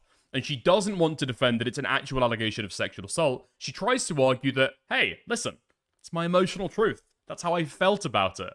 And then suddenly it's drawn into the fucking realm of perception, perspective, personal feelings. That's the argument. No part of that is victim blaming or saying that anything was deserved at all, right? Of sexual assault, the judge held, is different because those words can only mean one thing, that I committed a crime. She found exactly that about Shunk's accusation. Considering the gist of Shunk's statement, which included allegations of sexual assault, the court finds that it was reasonably capable of a defamatory meaning. Okay, but a live stream isn't really a legal document, so I'm not sure how that holds up in court. I don't know what you're talking about, right? I can make defamatory statements on this live stream. It doesn't need to be a legal document, right? In fact, arguably, 99.9% of defamation claims arise from stuff that was never an official legal document. It's printed in a fucking newspaper, it's written in a tweet, right? It's stuff like that. He plausibly pleads a claim for defamation against Shunk based on her allegedly untrue statement that includes allegations of sexual assault. So here's where it stands. She told millions of people I sexually assaulted her. She has never produced a police report. We dated for months after that, the night that she points to. And when I took her to court, her own lawyers argued those words were not a factual accusation, but her feelings, her emotional truth. The federal magistrate judge recommended that my defamation claim goes forward on exactly that statement. And in her exact words, found it... Sure, but Emmy said this feels like SA to me, and Miz replies with, we were still dating after this, though. What? No, okay. That's not... Okay. Reasonably capable of a defamatory meaning. I think you've got the argument chain there, like, fucked up. That's not what that's in response to, right? Emiru said, this is sexual assault. MIZKIF's response, albeit a weak one, is, if it was sexual assault, how come we kept on dating afterwards? Why would you carry on dating somebody who, while you were broken up, had sexually assaulted you? Why would you get back together with that person? That's the response. It's throwing doubt on whether or not there was a sexual assault there. Not saying that I was justified in sexually assaulting you, actually, because you had it coming, bitch. It's not victim blaming, right? Her filings say we never got back together. The messages from those months say otherwise. In her brief reply, her lawyer stated in a footnote, for clarity, Shunk and Ms. Rendino did not get back together after the assault. Sadly, this is a common tactic by abusers to try to justify their behavior towards victims. But on her own live stream, she described that same breakup as nothing more than a short period. A short period is a brief break, and then we got back together. So let me be exact about the timeline, because this is where people have gotten confused. According to Emiru and her lawyers, we broke up in October 2024, and they told the court that we never got back together. Every message below is after that. On November 18th, I told Emiru that she can come over, and she said, is it okay if my alarms go off at 10, LOL? I said, sure. On December 16th, I ask if she wants to come over. She tries to call my phone. On December 18th, she makes me salmon for dinner. When I tell her my uncle died, she asks if I want to come over, and she does. On December 21st, she asks to come shower at my place. Can I still come over tonight? Because she wanted to sleep with me. You know how you said my shower was cold? Obviously, I was at her place. My hot water completely is out now. I want to shower at your place. I'll just get up early again. I said yes. On December 25th, Christmas, she said hi, and then Merry Christmas, babe. This does sound like a couple that is broken up. On December 30th, 2024, we sleep together. Me, okay, I'm going to bed. Emiru said, okay. I then said, I'm just getting ready. Wait, hold on. Did Emiru MIZKIF said, fuck that part up? Did he mean to read, does this sound like a couple that's broken up? Babe, this does sound like a couple that is broken up. Okay, he fucked that part up. Dude, he fucked that part up. This is like the most important video that you're ever dropping in your fucking life. Do you not want to give it like a second fucking watch over? Make sure you hit all the lines perfect. December 30th, 2024, we sleep together. Me, okay, I'm going to bed. Emiru said, okay. I then said, I'm just getting ready. Emiru said, do you want to sleep together? I then said, yeah. Keep in mind that a lot of the calls that we would have with each other are not shown because we called each other every single day as we slept with each other every single night. January the 15th to 18th, I call her. Sleep together means sleep or have sex. I'm not totally sure. You can read it probably either way. I would just say for the point of that, like, you don't usually sleep in the same bed or ask randomly to sleep in the same bed as somebody you're not dating, right? Whether or not they actually ended up having sex, right, that's a different thing. Probably, we can probably understand, right, if a girl is like asking a guy, hey, can I come and sleep in your bed? I doubt it's because he's got more plump pillows. You know what I mean? I doubt he's got a better duvet. Babe in a text. Her filing said that we did not get back together after the October 2024 breakup, as she describes. These are her own messages from November, December, and January. All after that date, the filing and the messages describe two different relationships. Our next point, she also says that she ended the relationship. But here's what actually happened the morning I walked out. We were together on and off for 3 years. A relationship we kept hidden from almost everyone around us. But near the end, we broke up, we got back together more times than I can count. I wanted space, and she wanted to move closer. I told her I wanted her to move out and that I wanted space, and it was a line that never healed. The week of our official breakup in January, we had agreed to finally sit down and each say what we wanted for the future. We slept at her house. On the morning of January 23rd, 2025, she handed me a note, and in it, she... But Dan, okay. But when you're dating for 3 years, is it the same? Here's the question, okay? You've dated somebody for 3 years. Then, you go through a horrible breakup. Do you then start randomly asking, recently after you've broken up, hey, Can we stay in the same bed together? Can I sleep with you? I don't think so, okay? So clearly there's been some kind of change in their relationship, and they're not quite as distant as Emiru is trying to make out. Or, rather, Emiru's lawyers are trying to make out. Now, are they going to try and argue in court? Hey, listen, alright? They might have slept in the same bed, they might have had something going on emotionally, it might have been complicated at the time, but did they officially start dating? Did they say, hey, we're boyfriend-girlfriend? Maybe they're going to argue there, right? But there seems to be some kind of, like, emotional thing going back and forth, right? She wrote that she wanted to marry me, that she wanted to build a life and move into an apartment right next to me because she knew how much I needed my space. And I looked at it. I looked at her, and I handed it back to her. I told her, I can't do this anymore, and I'm sorry.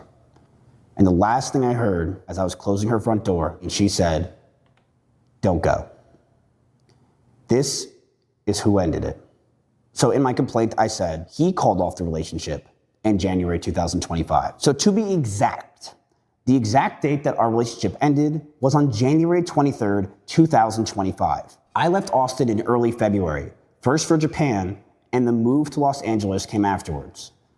After 2 trips overseas, the day by day in the timeline is going to be shown. These messages are shown with me and at one point my best friend, Extra Emily.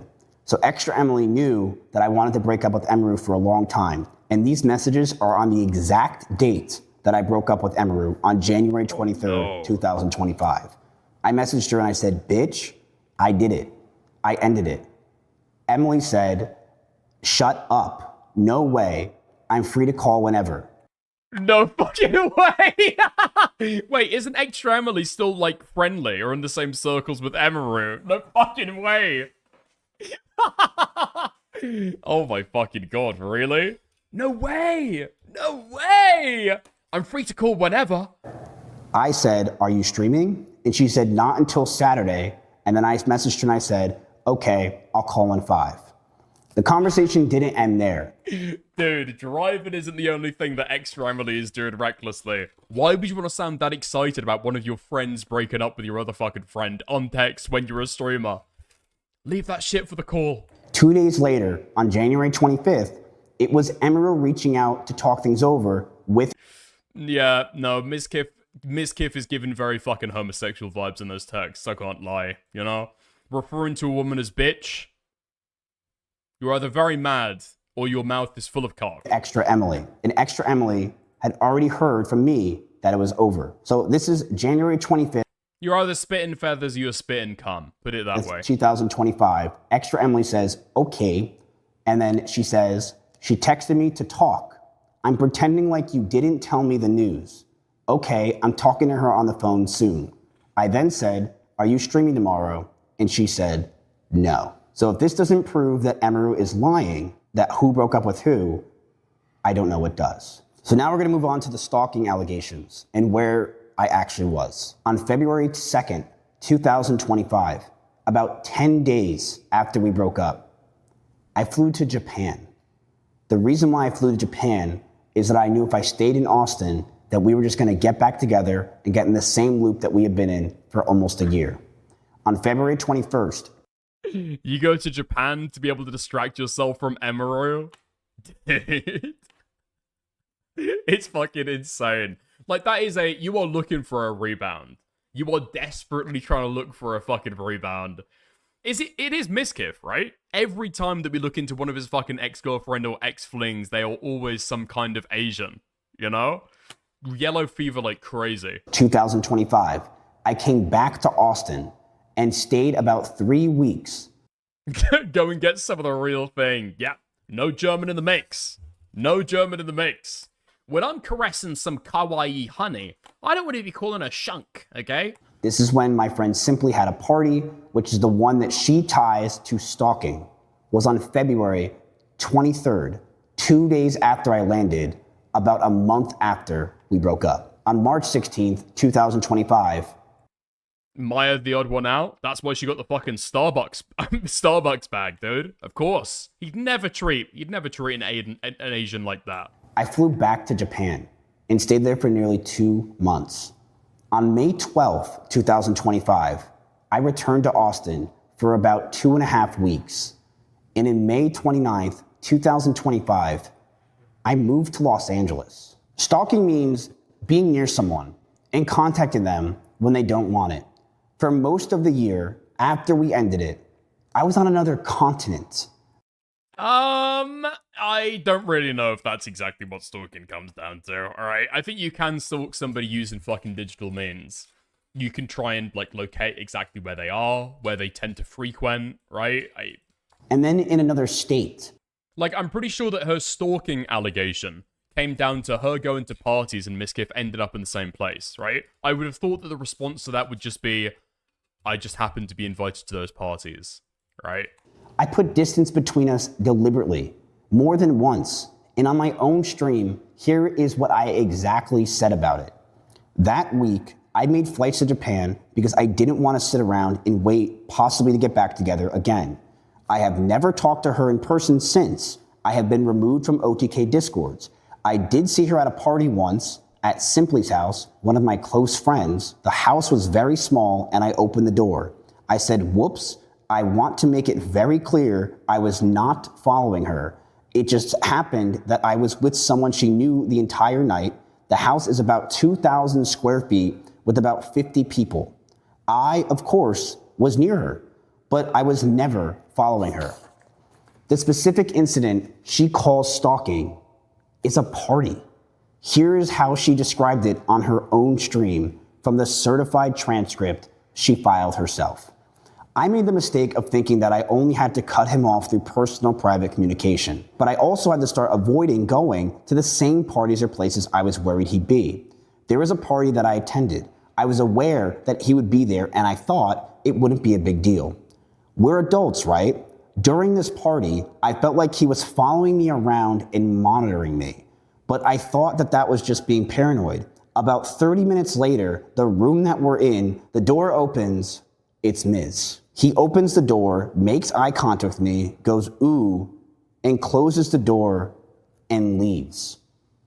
That is the entirety of her stalking allegations. Read in her own words, this is obviously not stalking. She was never cut off. Yeah, I mean, it's not stalking. It's not stalking. Do I believe that MIZKIF, especially, okay, because we've seen the fucking messages, and we've seen the kind of headspace that guy was in, do I think in my heart of hearts that this guy wasn't constantly turning over, having a gander, taking a look? Is she looking at me? Is she thinking? Is she talking about me? Maybe. Does she want to reconcile? I guarantee that he was doing that shit. All right. Does that amount to stalking? No. Is it awkward? Yeah, it's really fucking awkward, and it's weird shit to fucking do. I 100% fucking believe that he was doing that shit. I don't think it amounts to stalking though, and whether he knew that she was in the room at the time. It just seems like way too fucking dubious, you know? It's like, it's impossible to fucking say anything about it. She says that she cut me off through personal private communication, but she controlled the contact. She didn't block me, and on her own stream, she showed me a white man misses his Asian girlfriend. Yeah. What I could imagine MIZKIF doing is being like, oh, okay, she's walking around. She's on her own. Lays out a bunch of sushi, like leading to a room that he's in, you know? Like a California roll. A nigiri, you know, a little bit of wasabi sauce on the door just so she has to push it open. Messages proving that I could still reach her. Choosing not to answer someone while never blocking them, while leaving every channel they could use to reach you wide open, and while showing no sign that you want them to stop is not the same as being stalked. She also knew that I was going to be there. In her own words, she was aware that I would be there and chose to attend the same party. Going somewhere you knew the other person would be at is the opposite of being followed. She also... Did MIZKIF record this audio in a warehouse? I've just started to hear the echo after you fucking said that, actually. It is actually really fucking bad. Like, he looks like he's prepared for a court appearance, and the audio sounds like he's in a fucking... like he's in an interrogation cell. Also says that she felt and thought she was paranoid. She does not say I actually followed or monitored her. She said that she felt that way, and twice told her audience that she thought she was just being paranoid. And lastly, I opened the door and I left.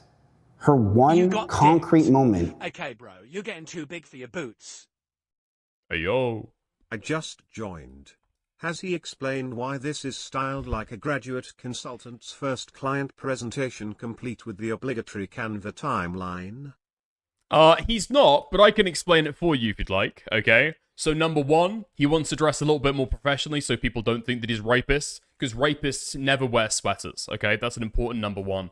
Number two, with the Canva timeline, obviously the script was, at the very least, polished using ChatGPT, and ChatGPT has got a Canva plugin, okay? I can tell you exactly why. Is that about No way! ChatGPT, you can create assets for me too? Whoa! 30 minutes later, I opened a door, saw that she was inside, and said, ooh, and walked away. Dude, rape allegations are never going to be the fucking same again. Only retards are going to go live immediately and fucking start responding to stuff. Because the real rape professionals going to instantly, okay, 20 gigabytes of evidence? Nice. Drop that shit into Claude. Let that shit work, okay? 10,000, 20,000, 50,000 tokens, however much it needs, okay? We're going to build the best defense possible. Stalkers follow you. They obsess over you. They don't open a door at your friend's party and walk away.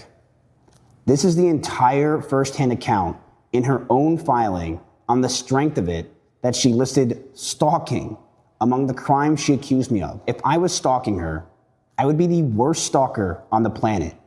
I left the country for months immediately after we broke up, flew to Japan twice, and moved across the country shortly after I returned. That is the behavior of someone pulling as much distance possible between themselves and the other person, not following them. And while she was calling me a stalker in front of millions of people, she was quietly making the rounds through the community, going from person to person behind my back, spreading a version of events I had no opportunity to answer. Emiru also claims on her own stream that she filed a restraining order in 2 states. Emiru said, and I quote, I'm already in the process of filing a restraining order on him in both Texas and California. A restraining order is a public court record. It is not in her motion. It is not in her sworn declaration. It is not in her first reply. She has not produced one or any as of today, roughly 8 months later. After she announced it, there is still no restraining order or protective order of any kind against me that has appeared in Texas or California. It is kind of fucking crazy as well, because I would give 10 to 1 odds, actually. I would give 10 to 1 odds that the reason why she's talking about filing a restraining order and the reason why she's making some kind of public accusation of stalking, she absolutely heard about this shit from Tectone. Guaranteed, 100%, or she heard about that through the fucking grapevine and like, damn. If somebody sexually assaulted you and stalked you, you can get a protective order against them for 10 years. Let's go. Because MIZKIF had been threatening to, like, say, if she comes out against me, I'm gonna go fucking nuclear. Can't do that with a restraining order. Especially not the kind that Tectone ended up getting. Right? I'm not saying this like she's intentionally lying to be able to build some kind of nefarious case, right? But maybe the way that she's presenting it, pushing it in a certain direction. My own attorney has received none. And the people who follow the case closely... I mean, I give 10 to 1 odds that she heard about the restraining order matter through the Tectone case. I don't necessarily know that she... I'd give 10 to 1 odds that that's the reason why she's made those claims, you know? Watching for any filings of any type have also found none. And the timing is... Wait, wasn't the restraining order about the guy that sneak kissed her at the con the day before she dropped the MIZKIF stuff? I don't think that the con stuff was the day before, right? But also, I know she said it directly was about MIZKIF, right? Like, it's a different day, it's a different recording, it's a different live stream. I don't think it's got anything to do with the Kiss guy. The whole point. In both states she named, an emergency order is built to be fast because it's meant for people in real danger.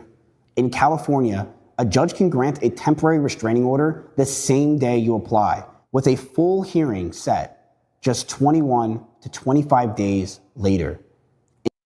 Did Emmy lie about that guy? Maybe he just wanted a hug. Maybe. Listen, I'm not saying this is for definite, okay? But we cannot rule out the fact at this point that that guy is actually Emiru's new boyfriend. And we all know the extents to which female streamers will go to hide the fact that they've got a new boyfriend, okay? Food for thought. Just a little bit of food for thought, you know? In Texas, a judge can grant a temporary ex parte protective order the same day on a finding, a clear and present danger, with a hearing within 14 days. Someone who genuinely needs protection can have a temporary order in hours, not months. She said that she was already in the process in October 2025. 8 months later, there is nothing. Yeah, an ex parte as well. Listen, it's going to be different in different states, but I'm pretty sure they're incredibly lenient to the person trying to apply for them, right? They're incredibly fucking lenient, to the point where if you just go and take a look, it's like, they'll just take your statement verbatim a lot of the time. Like an ex parte hearing and say, okay, assuming everything that you've said is true, yeah, fuck it, we'll give you a TRO. She also told her audience, I know it's extremely fucked in Utah in particular.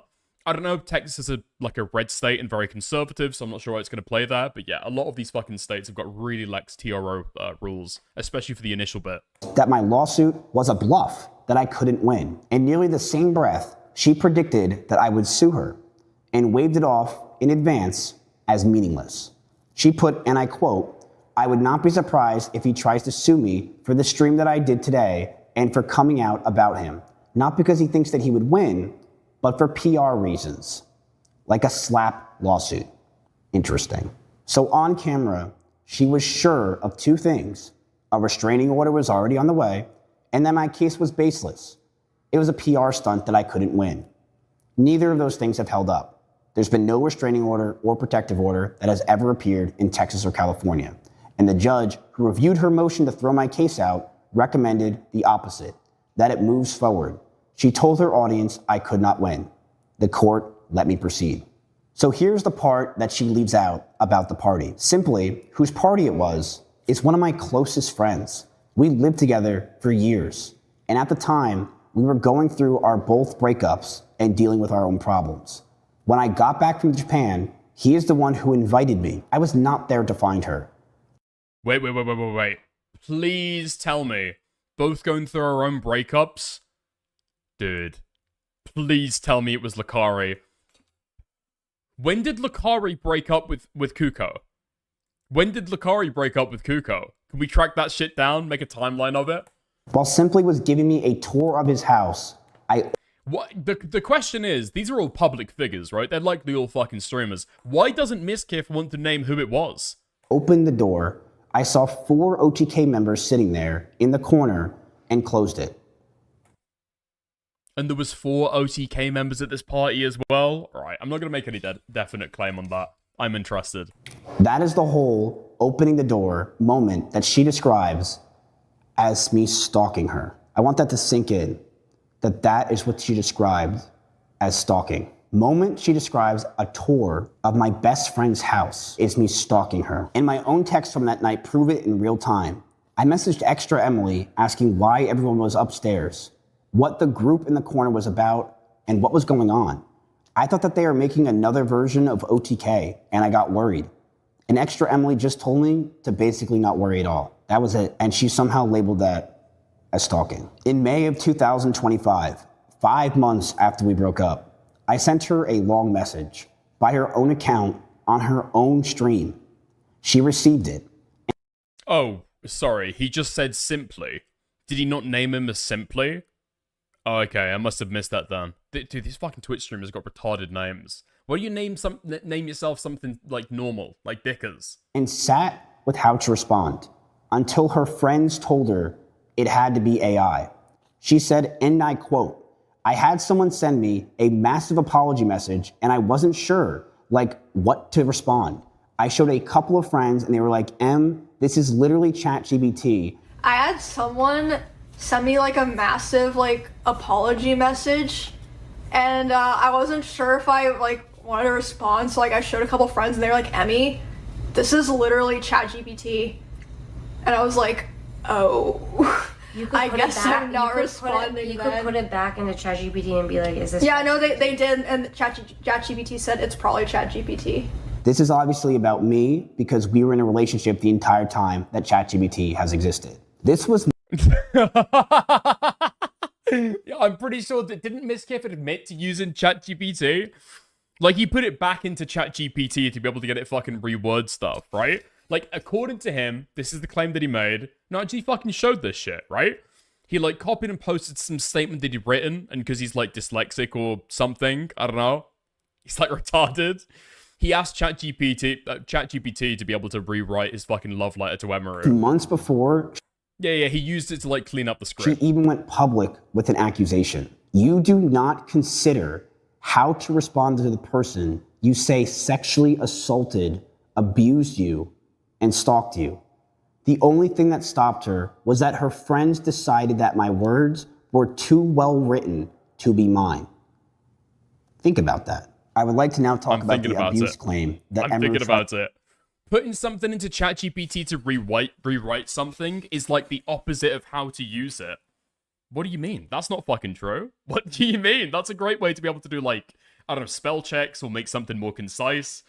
I would say 90% of the time that I use AI, it is to try and say, like, hey, I can't type for shit. I make everything really fucking verbose. Could you make this shorter, please? And then instantly, like, I've got 25% of the fucking size of the original. It's amazing. I to hint at on her stream. Here's the truth. In my own words, I have never hit Emiru. Dude, there was a month where ChatGPT was like way too nice to you. And so I basically said, like, hey, could you give me like criticisms and feedback on how to make this more concise, please? Like, No, actually, what you've written right here is perfect. Holy fuck, it was so bad. It was so bad. Too big for your boots.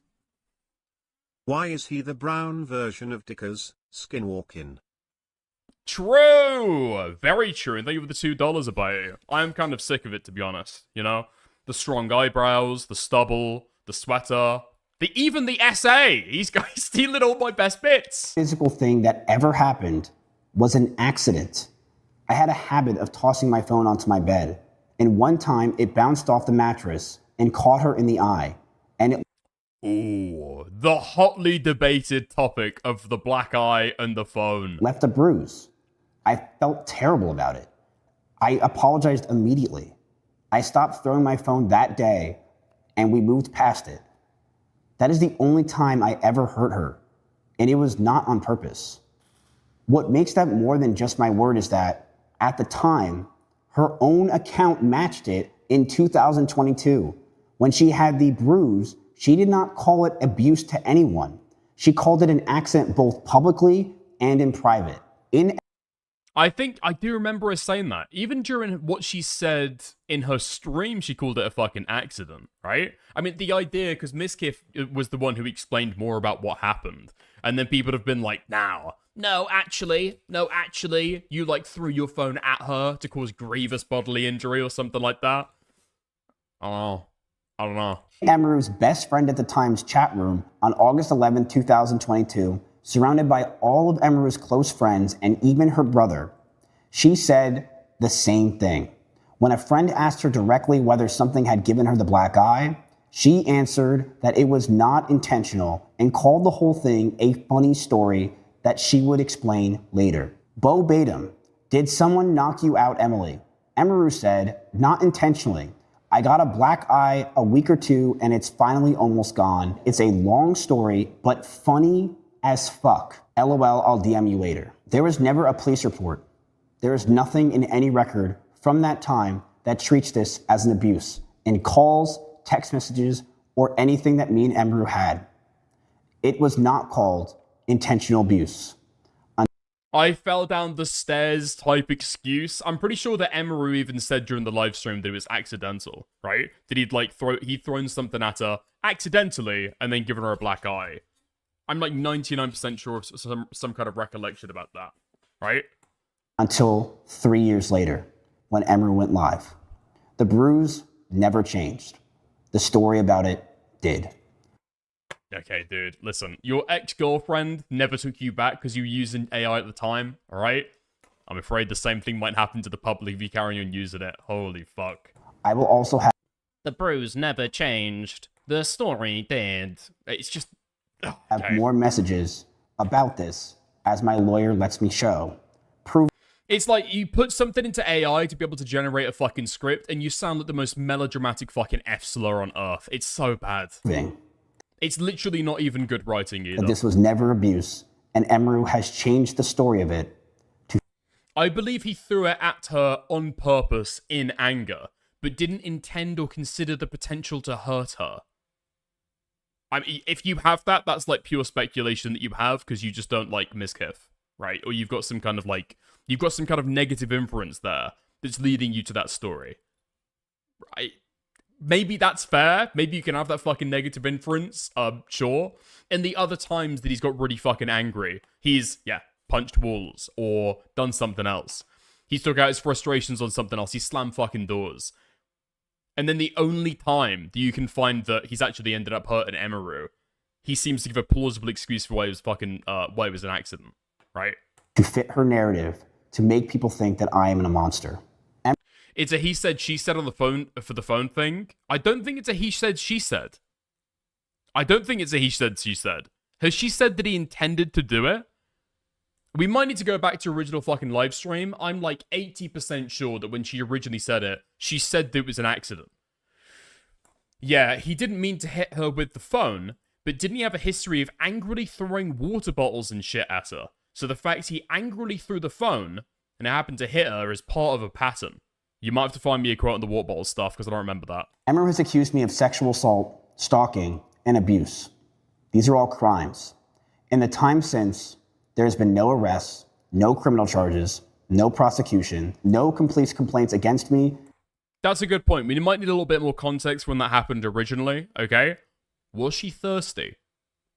Was she parched? Have surfaced anywhere in this case. On January 15th, 2025, had she just eaten a particularly salty pretzel? The federal magistrate judge has said to the district judge, the Honorable Robert Pittman, that she would deny defendant Emily Beth Shunk's motion to dismiss the First Amendment complaint. The order in which Ms. Rondino is to submit a more definitive statement within 30 days identifying each statement by Shunk he alleges to be defamatory, including the exact quotes from her live stream and how each statement is untrue and how it harms him. So what this essentially means is that Emiru's motion to dismiss did not go through, and that we are continuing the court case. That recommendation still goes to the district judge for a final decision, and that same recommendation is why this record exists. The court told me to spell it out one by one, exactly what she said that I allege is false, and how it harmed me. This is what I'm doing. It is the court letting my case move forward, not a verdict, and I won't describe it as one. To much of the internet, I am a rapist, I am an abuser, and I am a stalker. None of that is true. And that is the version of me posted. I guarantee I would bet you $1,000 that right now there is a clip on Twitter where MIZKIF is just saying, none of that is true. And that is the version of me. Fuck. Where is it? Describe it as one. To much of the internet. Start clip. I am a rapist. I am an abuser. And I am a stalker. You know what? Me too! No, okay. Guarantee $1,000, okay? There's that clip running around on Twitter right now. None of that is true. And that is the version of me posted under every video I make and handed to people who used to watch me.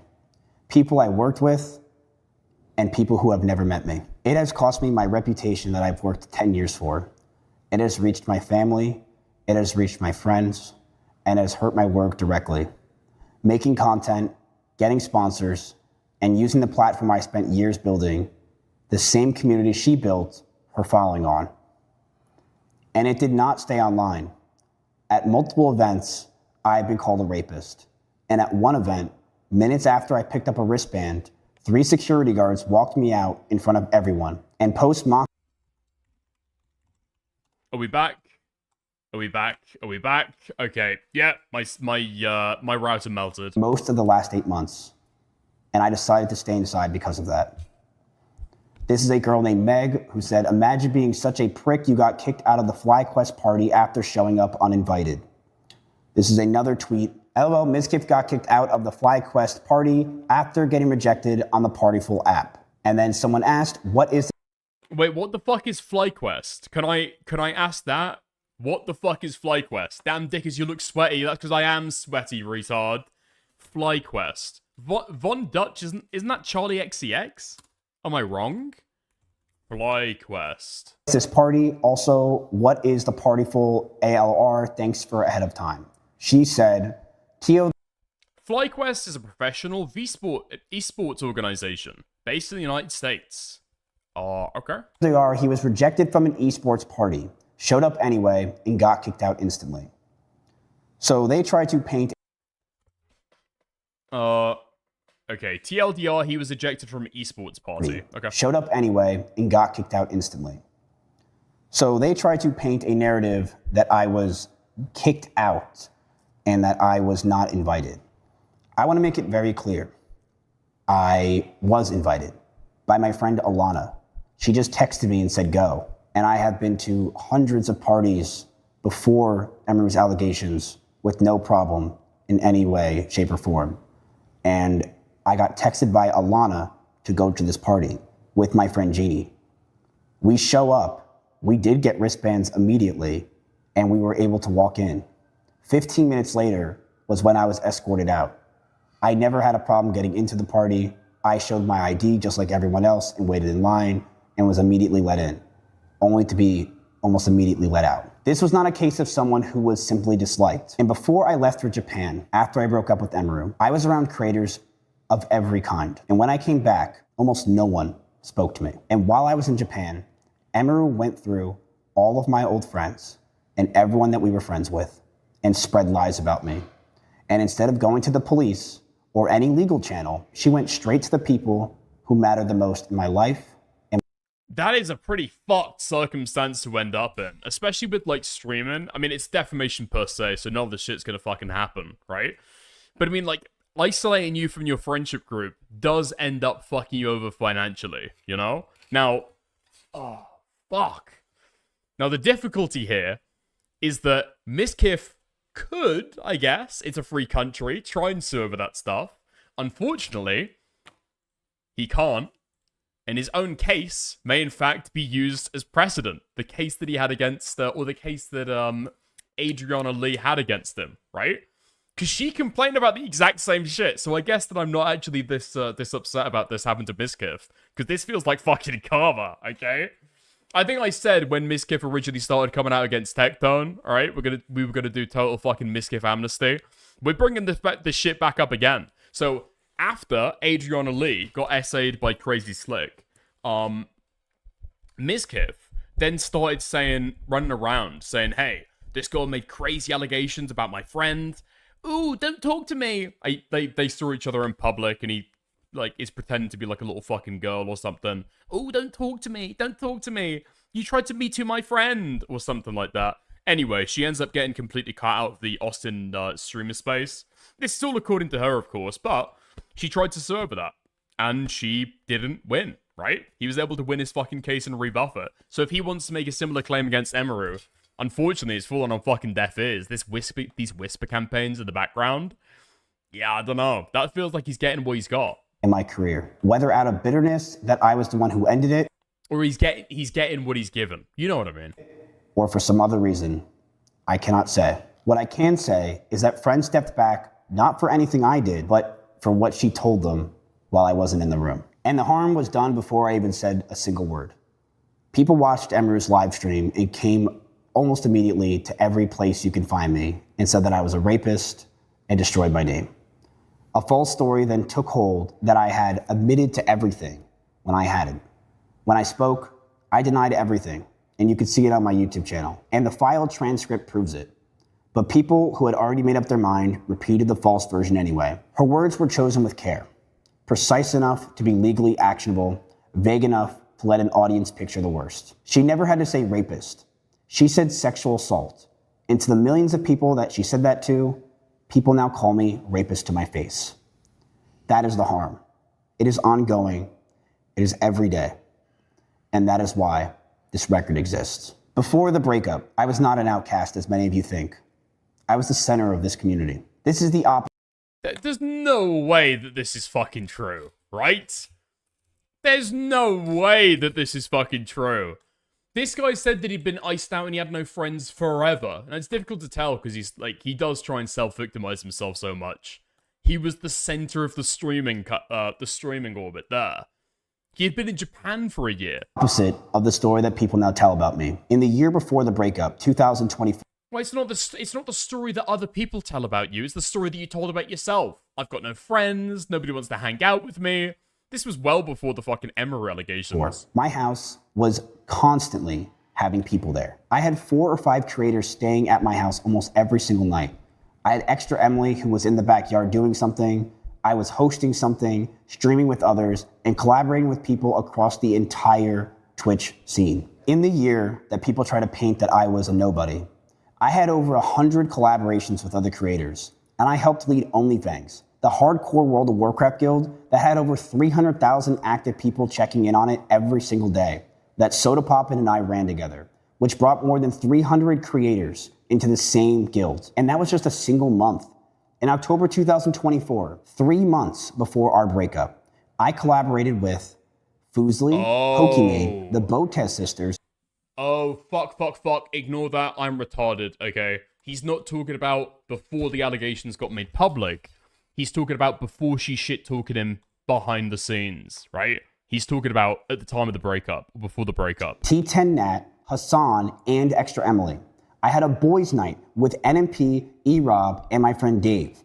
I went to go see all of the Game of Thrones collection before they went on auction, and I even hung out with Jason, Max, and Ron that year. I also collaborated with people like Mari, Julia, and Danny. Yes, people try to call me an outcast, but I was outcasted when I came back from Japan. To show you how little of an outcast I was, these messages are between me and my friend at the time, Leslie, who is also known online as Fusely. This was November 2nd, 2024, just 2 months before me and Emiru had broken up. I was in LA and I wanted to meet up with her, but she responded, "I won't get to see you before you go, but I'm coming to Austin for OTK game day, so I'll see you in like 2 weeks. And then you can just come to LA whenever, cause you'll love it here." Oh lol, wait, that's great.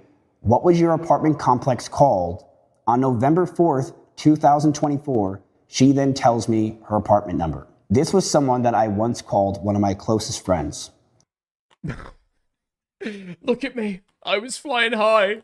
I had collaborations galore. I was doing boys' nights, and women were not afraid to tell me where they live.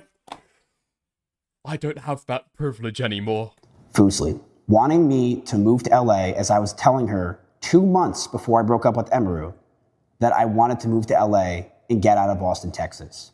Because I knew at the time that I wanted to end it with Emiru and move on. At the time, Fusely was one of my best friends in the scene. Her and I would talk all the time about our problems, our issues. We would play games together. I was hanging out with her on stream constantly for about 3 or 4 years straight. And whenever we had an issue, we'd call each other. Whenever I was in LA, she was the first person I'd call. Fusely, whose real name is Leslie, I met her 4 years ago when I went on a girl named Katamia's stream for her subathon. And it turned into some of the most fun I ever had streaming. We became close fast. We played games together all the time. We talked constantly about Yeah, okay, I'm not gonna lie, I just don't care about this shit at all. Okay, let's skip to the closing statement. Okay, sure, I bet that he did lose friends. I'm, like, not doubting that at all, but it's like, okay, dude, I don't really care, personally. Was gone because she was told what to say and how to think about me. That friend who was at my house one day, who wanted me to live with her at one point, was now gone because of what she was told in a private message she was never supposed to have. A message from someone who was not even involved. Repeating claims about me that were never true. And making her doubt a real friendship over accusations I was never even given the chance to answer. About a month later, after she hasn't responded to me, I went to a 100 Thieves party with some of my friends, and she was there.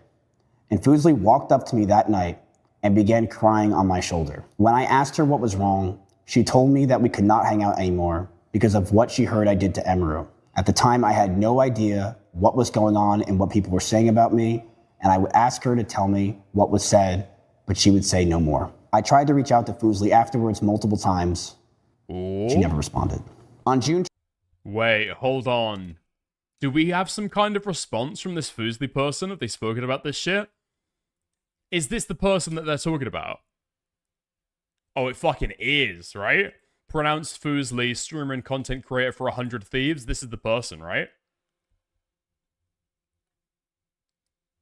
Doesn't seem like they're overly active on Twitter, to be fair. This is stuff that's like from 4 months ago. Wait, this is what she looks like? I want to talk about from the lead up. Hey guys, it's Leslie. Just got... She was absolutely, okay? Absolutely. MIZKIF was absolutely planning to rebound to this girl. Whoa! Oh my god! A little bit of Tokyo, all the way here in the USA. Yes, please! I know his fucking game, okay? I know his sick fucking twisted game. I can understand now why losing this poor innocent sunflower was such a fucking blow to him. 27th was the date of the 100 Thieves party. And after crying to me for hours on my shoulder, telling me that she can't hang out with me anymore because of what she heard I did, she said, "You're okay, Miz." I then said, "Just sad the reality, but maybe whatever." I then said, "It's just so fake, the politics are fake, so much crap and so much cheating and drama, and nobody cares and they hang out, but here I am and people don't want to talk to me." I then say to her the next day, "We should talk, not drunk, off stream." She never responded.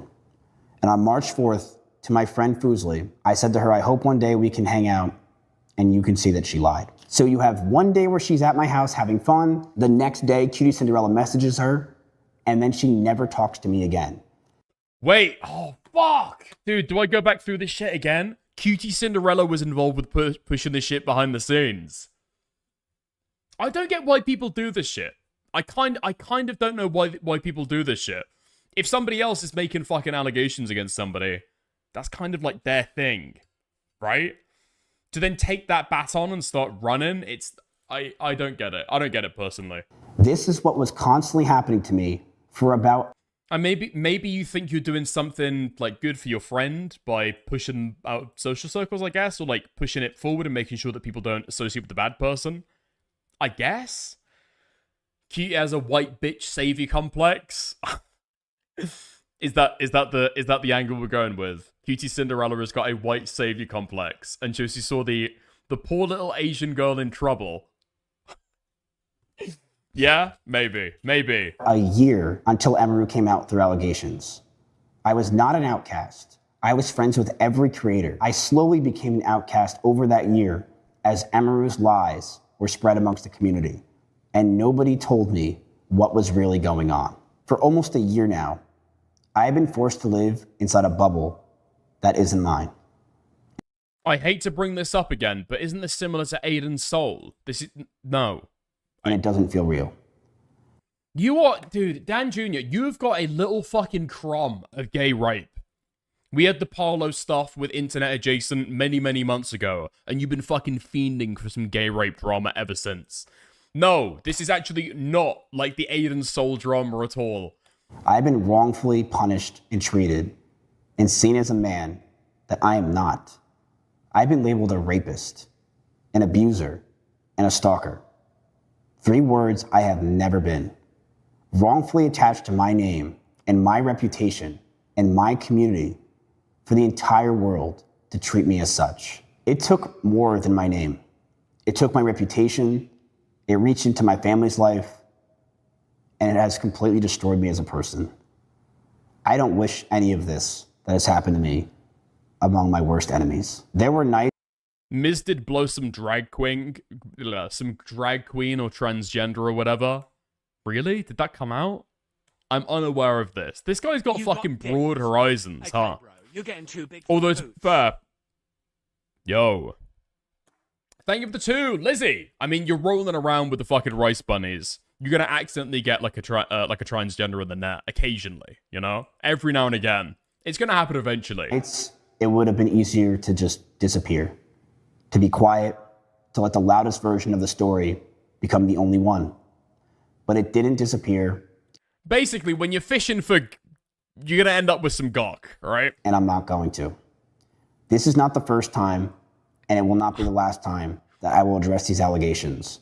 I spoke the same way she did, and I have talked about it on stream since, but this is the first time I have done it in a way with a clear head, with preparation, in every document in front of me, in every quote sourced. I spoke the same day she did, and I have talked about it on stream since, but this is the first time I've done it in this way. This is only the beginning, and I'm going to go through all of this because I know she won't, because it will prove her lies.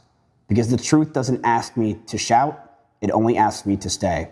To stand here with these documents, with the dates, with their own words, and not look away. I'm standing up for myself, I'm standing up for people who stood by me, and I'm going to keep standing for as long as it takes. This has been the worst year of my life. He's standing up for us, guys. He's standing up for us. We're all on Team Mizzy Wizzy, right? We're all on Team Mizzy Wizzy, right? Oh my god. I wouldn't wish this on He's doing this for us. Okay, fucking retarded. a single soul, not on anyone. I mean, I guess there's probably some people that have put their neck on the line, and then it ended up getting some fucking backlash by supporting Miz or being like, I'm taking his side over Emiru's, maybe. I haven't seen anybody do that, to be fair, right? Actually, I'm trying to think now. Was there any viral tweets at the time, like 9 months ago, of somebody saying, I know this isn't the popular opinion, okay? I know this isn't the popular opinion, but I stand with MIZKIF. I don't think a single person did that shit, did they? No matter what they've done to me. All I have ever wanted is for the truth to be heard, and for justice, real justice, to find its way to the surface. To my community, and to everyone who never stopped believing in me. When believing in me costs you something. Thank you. Before I go, there's just one more thing I want you to see. Just one. This whole case will be decided. What do you mean? Maybe Asmongold? Asmongold was one of the main people trying to push this shit. What are you talking about? Asmongold was doing what Asmongold always fucking does when there's rape allegations, you know, against a man in OTK. Did the exact same shit to Rich Campbell, done the exact same shit to MIZKIF. There's 1,000 other girls in the background. There's 1,000 other girls in the background who are believing this shit right now, okay? They're gonna come out any day now, on my honor, they're gonna come out, okay? Everybody defending this guy now, you're gonna look real stupid 2 weeks from now. I'm telling you, I can't tell you how I know, but I'm telling you, this guy's guilty as sin, and there's a pattern with it as well. And then, conveniently, you wait a week, 2 weeks, 3 weeks, 9 months, and then it never comes out, right? Exact same thing happened here with MIZKIF that happened with Rich Campbell. This guy's got a fucking pattern of doing it. And I don't know if there's some kind of, like, business reason for it. The idea that maybe if you trigger some kind of, like, moral clause in the contract, you get kicked out of OTK. And maybe that inflates Asmongold's portion. I literally don't know, okay? That is a pure theory craft and pure speculation. Because this guy is doing it every single time. Tectone, I think, joined later on. So, I don't know if he has any kind of shares in OTK, or whether he was just talent and an employee. I don't know. I don't know. On evidence. The messages, the devices, the documents, everything both sides has to hand over. Under oath. I filed this lawsuit on November 3rd, 2025. By her own side's account, she knew about it November 10th. And on November 11th, the very next day, she went back on stream and told everyone watching this in her own words. I got 2 new computers. My other computer is gone. I gave it back to Starforge and they wiped that shit. Wait. What? I got 2 new. And on November 11th, the very next day, she went back on stream and told everyone watching this in her own words. I got 2 new computers. My other computer is gone. I gave it back to Starforge and they wiped that shit. What? What? What? What would that even do? I don't understand. Is that connected? I'm not sure. That'd be fucking crazy if so, right? Because she says during that, oh, yeah, he's probably going to send me some kind of slap lawsuit. If you're expecting a lawsuit, you can't fucking reformat your PC. Oh yeah, I'm expecting this person to sue me. FYI, I've just reverted my PC to factory settings. Yeah, I fucking nuked that shit. I fucking nuked that shit. I don't know. Maybe there's something relevant that MIZKIF's lawyers are gonna request for, and then Emiru's gonna say, I don't have it anymore. I reformatted my PC. And then maybe they can fight it out in court. Yeah, I don't know. Because, I mean, that's what it comes down to, right? If Emiru has actually deleted evidence that is relevant to the court case, and MIZKIF can prove that, that's like slam dunk in court. No? Because if you don't have that evidence anymore, they only take a negative inference. Everything that you allege is like, well, we don't know if it's true. They deleted the evidence, but why did they delete the evidence? It goes in his favor. So, I don't know. He filed for it. He filed for his fucking lawsuit. We're deep into this shit at this point. You know? Difficult to be able to tell, but if he's not making the argument in court, that's very fucking strange. You know? Very fucking strange. Okay. Ben did something to the video. I've heard that Ben has released his part 3. Somebody sent me I don't know how people got access to this, but Ben made an unlisted video that was supposed to be the part 3 to his Lego series. So I don't know. Maybe we'll end up reacting to that stuff tomorrow. Okay, so we'll see. Oh, what? Really? Do you think I've been sent the Patreon version that he just like included there as an unlisted link that people could share around? Maybe. Maybe. I could believe that. Okay. Sent the avocado video. Is this going to be the last piece of evidence that about the MIZKIF case? Is this the essential thing? Oh, all right. Wait, really? Yeah, Chad, it was really good to... like, I still don't understand the avocado thing. Okay, I will tell you the whole story. Ready? Okay, ready. I need a glass of water. Can you refill mine, too? Yes, would you like anything else? Maybe I should take a nap, and then he'll be all confused when he comes back. He'll be like, what the fuck do I do?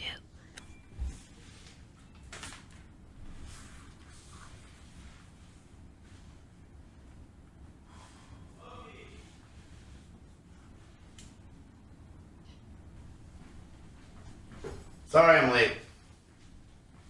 Got stuck in traffic. She's so quirky, guys. She's so quirky. Okay, where were we? Okay, so basically how this happened, the avocado story, is I was meeting up with a girl. I thought she was hot. I saw her at a party. And I was like, damn, you are fucking hot as hell. I would love to meet up with you. You know, she's like, yeah, I'm down. And she messaged me, I'm down to hang out with you. I went to her place. I hung out with her. I drove her back in my Audi R8, you know. And we get to my place, and we start hanging out. We start watching Netflix. You know, it's a typical Netflix and chill. Nothing really crazy happened. She tells me to put my arm around her. I did. I start hanging out with her. You know, one thing leads to another. And, that's fine. It's fine. The podcast is easier this way anyway. I actually hope she's asleep for this, so it's fine.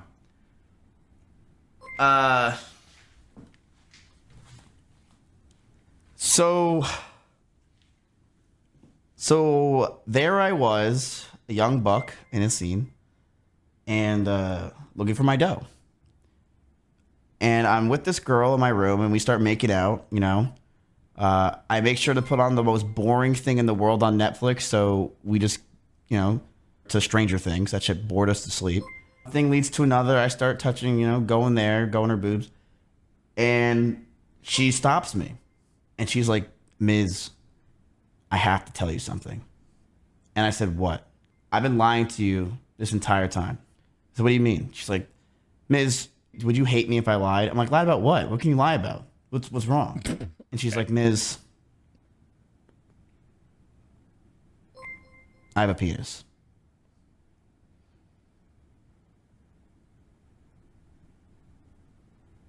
And that's what I looked like after she told me that. I was like, what the fuck? You're telling me that you have a penis? And she's like, yeah. I actually didn't even notice she had a penis because I was actually rubbing, and what I didn't know that it was a penis, I thought she had a big clit. And she's like, shut the, this story is fake. This story is fucking fake. This story is fucking fake. I thought she had a big clit. Well, how much is a fucking, how long is a fucking flaccid penis? What, 2 inches long? 3, you thought that was a big clit? This story is fake. Like, yeah, that's not a I was sucking it for half an hour. I just thought it was a big clit. Dumbass, it's a fucking cock. I'm like, no shot, it's a penis. I grabbed that thing. I'm like, God damn, this is really a dick. And then she's like, yeah, you want to try it? I said, sure. And I was like, you know what? I don't like that. And then she left. It was Willis. That was it. I literally fucking just gargled that thing down. I didn't like it, and it tasted like avocado. And that's why I don't like avocado anymore.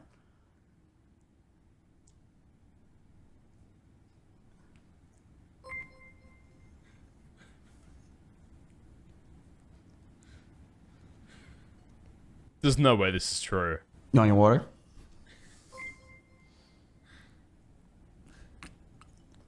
But I handed you the avocado earlier and you ate the whole thing. I actually swallowed the whole thing. Yeah, he really did eat the whole avocado. And the nut. That's the whole story. Did you not know about that? Damn. Okay. Interesting. Interesting. Why does he look so weird in this clip? Is this his clone? This is him when he was fatter, I guess. And just super fucking awkward, I suppose. Dickers, I have her comments. No way. Did she come out with a fucking allegation? I have a link to the actual trans girl he's talking about, but I can't post it in chat. Send it to me on Discord, Dickers TV. Or you can send it to me over on Twitter. Same thing, Dickers TV. But did she respond to the fucking avocado allegations? There's no way that's fucking true. Right? The Gok is the perfect segue into Aiden and Sol. Lol. Okay.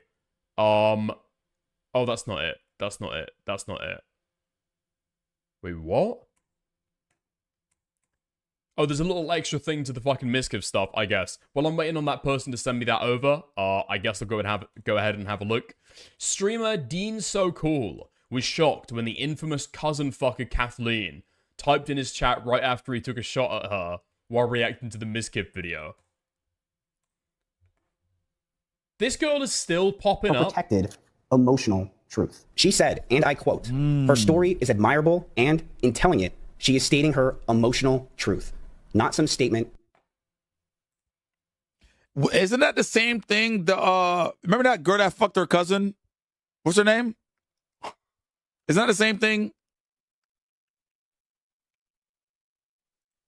But you know what I'm talking about? You know what I'm talking about? Cat, yeah.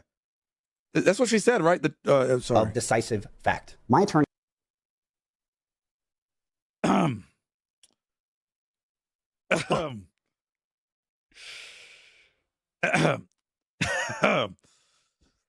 Cat, listen. I backed you.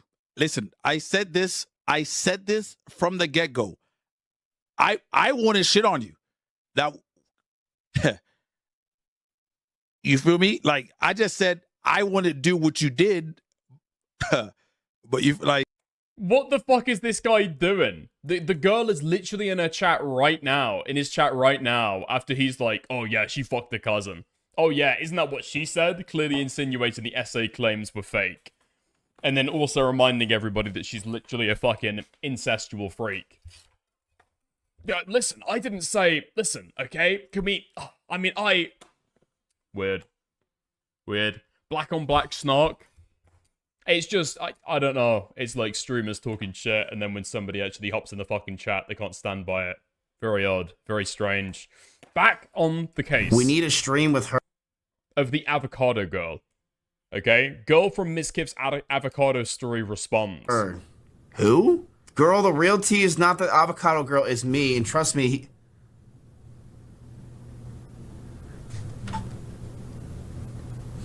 No! There's no way this is real. When is this from? July of 2025. He said he did not want to do anything sexual together. because he didn't want to get Me Too'd since he had scandals in his past. We might have to end stream early. Stop, stop, stop, stop. No, no way the story came out after 4 years. No way. I actually want to end stream. I'm done. No, I can't do it. I can't do it. It's over. It's actually over. You found out the real story after 4 years. Why is this getting leaked? No way. After 4 years, the real story came out. You seeing the fighting Aiden 1v2ing an epic battle? I'm not. Thank you for the 5, though. One in Rob's. It's actually the end. You were here. Yo, fireworks in chat, everybody. It's the end of my career. Let's fucking go. We have all Finally. seen the post Lamau. The thing that took me out after fucking 7 shots. This is it. Yo, this is insane. Why did she comment? That's actually her. I can't. The real tea is that the avocado girl is me. And trust me, he kept stating before us hanging out that he did not want to do anything together because he didn't want to be Me Too'd since he had scandals in the past, so I didn't disclose being a doll since we were not being intimate. Yeah, I'm not really liking the look of that profile picture. Partially because I'm like, damn, really? First trans girl ever, and that's, okay, interesting. Secondly, is that a fucking Hello Kitty in the background? All of this is giving bad vibes. That is definitely true. 100%. So I will let you guys know something. I don't get with girls ever because I'm always afraid of getting Me Too'd, which is very ironic. First of all, why did Lust just like this fucking post? I hung out with her yesterday. Why wouldn't you be like, just want to let you know the girl that literally you her dick fucking there?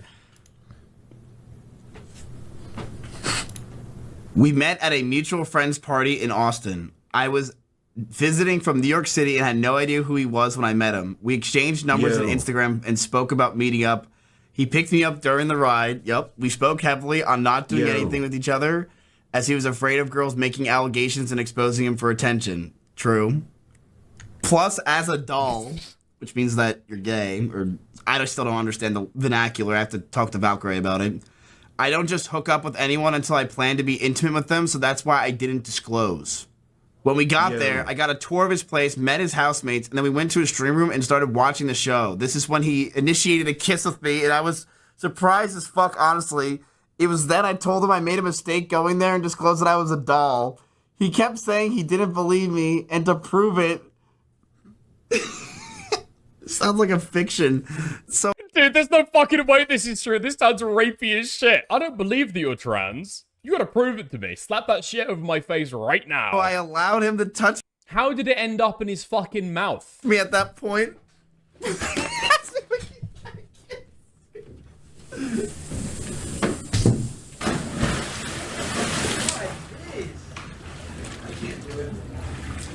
Met at a mutual friends party in Austin. I was visiting. No fucking way. He goes and jumps in the fucking pool to Clip Farm, and then his friends head in. New York City. I know he wasn't there. Wait, what does he say? What is this about? It's about the avocado story. Who's the avocado? It's like the doll from the avocado story. I think we're seeing his next victim right there on stream, aren't we? Interesting. Yeah, Austin comes in as well. Austin comes in as well. I didn't realize that those guys were still associating with each other. That's interesting. Dick, don't you know the only way to prove it's real is to put it into your mouth? True. True. I've never seen a cock before. I've never seen a cock before. I guess I know what clits taste like. Let me check. Is that the idea? I guess you do the exact same thing with gold, you know? To make sure it's not fake, put it in your mouth. I mean, with that, you bite it. I don't know what MIZKIF did. Hopefully, he treated her right. Anyway. Okay, look. It's 3 a.m. here. I've had lots of fun. Okay? Unfortunately, we're not going to be able to get to all of the topics today. Don't say that I lied.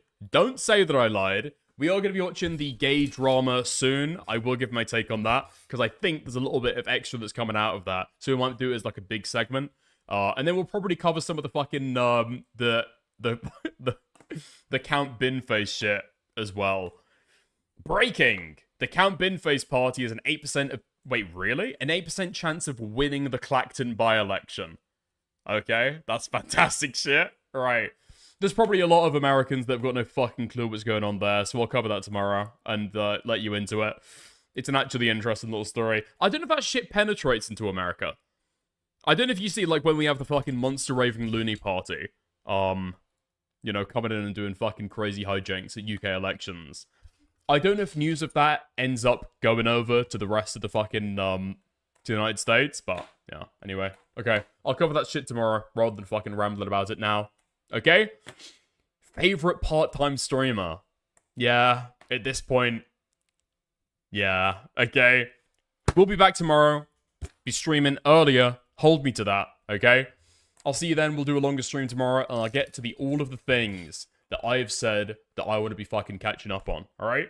Gonna get off the back foot, start moving forward, okay? Lots of love. Chat to you tomorrow. Have fun. Not gonna be able to raid out Kick, but I can raid out YouTube, and I'll raid you guys into Aiden. I think he's got a debate going on right now between Destiny and probably food shops. Have fun. Lots of love. See you later. Bye. I'm not gonna be watching the jar video. Boring, and it's already 2 weeks past at this point.